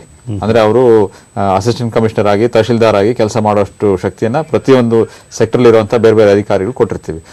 ಅವರು ಈ ಎಲ್ಲವನ್ನ ಗಮನಿಸ್ತಾ ಇದ್ದಾರೆ. ಮತ್ತೆ ಈಗ ವಿಶೇಷವಾಗಿ ಕಾಲೇಜು ವಿದ್ಯಾರ್ಥಿಗಳು, ಯಾಕೆಂತಂದ್ರೆ ಮುಖ್ಯವಾಗಿ ಅವರು ಅಲ್ಲಿಂದನೇ ಪ್ರಾರಂಭ ಆಗುವಂಥದ್ದು, ಆ ವಿದ್ಯಾರ್ಥಿಗಳಿಗೆ ಯಾವ ರೀತಿಯಲ್ಲಿ ಕಾರ್ಯಕ್ರಮಗಳನ್ನು ರೂಪಿಸ್ತಿದ್ದೀರಾ ಈಗ ಚುನಾವಣೆ ಹತ್ತಿರದಲ್ಲಿ ಇರೋದ್ರಿಂದ? ಅದಕ್ಕೆ ಮುನ್ನ systematic voter education and electoral participation ಅಂತ ಹೇಳಿದ್ರೆ SVEEP ಸ್ವೀಪ್ ಅಂತ ಹೇಳಿ ಕಾರ್ಯಕ್ರಮ ಮಾಡ್ತಾ ಇದ್ವಿ. ಕೆಲವು ವರ್ಷಗಳಿಂದ ಇದು ಚುನಾವಣಾ ಆಯೋಗದ ನಿರ್ದೇಶನದ ಮೇರೆಗೆ ಮಾಡ್ತಾ ಇರುವಂತದ್ದು.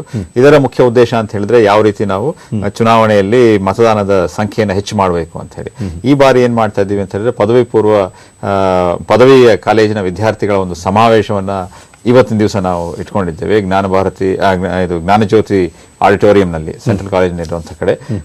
ನಗರದ ಎಲ್ಲ ಫಸ್ಟ್ ಗ್ರೇಡ್ ಕಾಲೇಜಿನ ಪ್ರಾಂಶುಪಾಲರು ಅಥವಾ ಹಿರಿಯ ಉಪನ್ಯಾಸಕರು ತಮ್ಮ ಕಾಲೇಜಿನ ಒಂದು ಚಿಕ್ಕ ತಂಡದೊಂದಿಗೆ ಅಲ್ಲಿಗೆ ಬರ್ತಾ ಇದ್ದಾರೆ ನಮ್ಮ ಆಹ್ವಾನದ ಮೇರೆಗೆ. ಅಲ್ಲಿ ನಾವು ಇದರ ಬಗ್ಗೆ ಚರ್ಚೆ ಮಾಡ್ತೀವಿ. ಅವ್ರ ಮನಸ್ಸಿನಲ್ಲಿ ಏನಿದೆ, ಅವ್ರು ಯಾವ ರೀತಿ ಇದನ್ನ ಹೆಚ್ಚು ಮಾಡ್ಬೋದು ಅನ್ನೋದು ಕೂಡ ನಾವು ತಿಳ್ಕೊಳ್ಳಿಕ್ಕೆ ಬಯಸ್ತೀವಿ. ಯಾಕಂದ್ರೆ ನಮಗೆ ಹೊಳಿದೇ ಇರುವಂತದ್ದು ಸಾಕಷ್ಟು ಅವರು ಹೇಳ್ಬೋದು ಅಂತ ಹೇಳಿ ತಿಳ್ಕೊಂಡಿದ್ದೇನೆ. ಅದರ್ವೈಸ್ ಸಾಮಾನ್ಯವಾಗಿ ಏನ್ ಮಾಡ್ಬೋದು ಅಂತ ಹೇಳಿದ್ರೆ, ಅವರು ವಿದ್ಯಾರ್ಥಿಗಳು ಒಂದು ತಂಡವಾಗಿ ಮೆರವಣಿಗೆ ಏನ್ ಮಾಡಬಹುದು, ತಮ್ಮ ಕಾಲೇಜಿನ ಸುತ್ತಮುತ್ತ ಮನೆಗಳಿಗೆ ಹೋಗಿ ದಯವಿಟ್ಟು ವೋಟ್ ಮಾಡಿ ಅಂತ ಹೇಳಿ ಹೇಳೋದಾಗ್ಬೋದು. ಅದಕ್ಕಿಂತ ಮುಖ್ಯವಾಗಿ ಕಾಲೇಜಿನಲ್ಲಿಯೇ ಯಾರ್ಯಾರು 18 ವರ್ಷ ಆಗಿದೆ ಅವರೆಲ್ಲ ರಿಜಿಸ್ಟ್ರೇಷನ್ ಮಾಡಿಸ್ಕೊಂಡಿರೋರು ಖಂಡಿತ ನಾವು ವೋಟ್ ಮಾಡೋಣ ಅಂತ ಹೇಳಿ ಅವರು ಪ್ರತಿಜ್ಞೆಯನ್ನು ಮಾಡುವಂತದ್ದಾಗ್ಬೋದು. ಇವೆಲ್ಲ ಕೊನೆಯದಾಗಿ ಸಂಕ್ಷಿಪ್ತವಾಗಿ ತಾವು ಹೇಳೋದಾದ್ರೆ, ಎಲ್ಲ ಚುನಾವಣೆಯ ಹಿಂದಿನ ದಿವಸ ರಾತ್ರಿ ತುಂಬಾ ಪ್ರಮುಖವಾಗಿರುವಂತದ್ದು, ಹಾಗಾಗಿ ತಮ್ಮ ಹದ್ದಿನ ಕಣ್ಣು ಹೇಗಿರುತ್ತೆ ಅವತ್ತೊಂದು ದಿವಸ? ಹದ್ದಿನ ಕಣ್ಣು ತರನೇ ಇರುತ್ತೆ.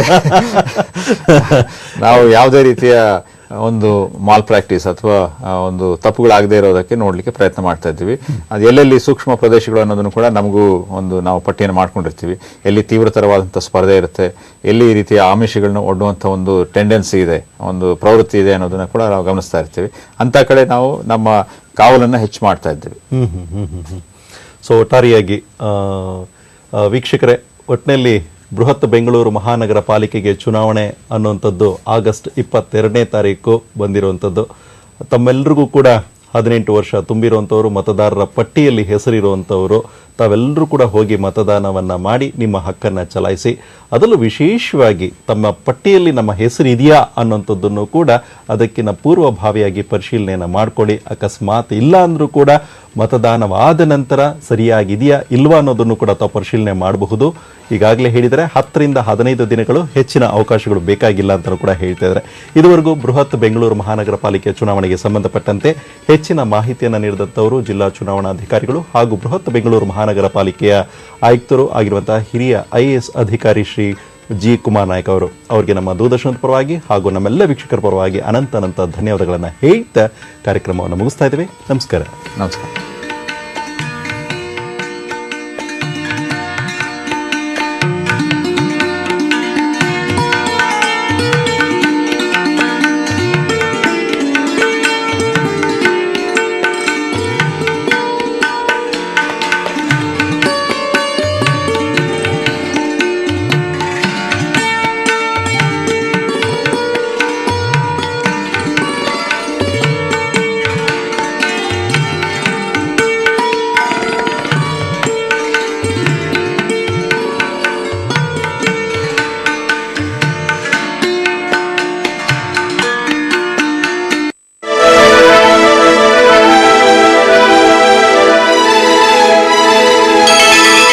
ಬಾರಿಸು ಕನ್ನಡ ಡಿಂಡಿಮವ, ದೂರದರ್ಶನ ಚಂದನ.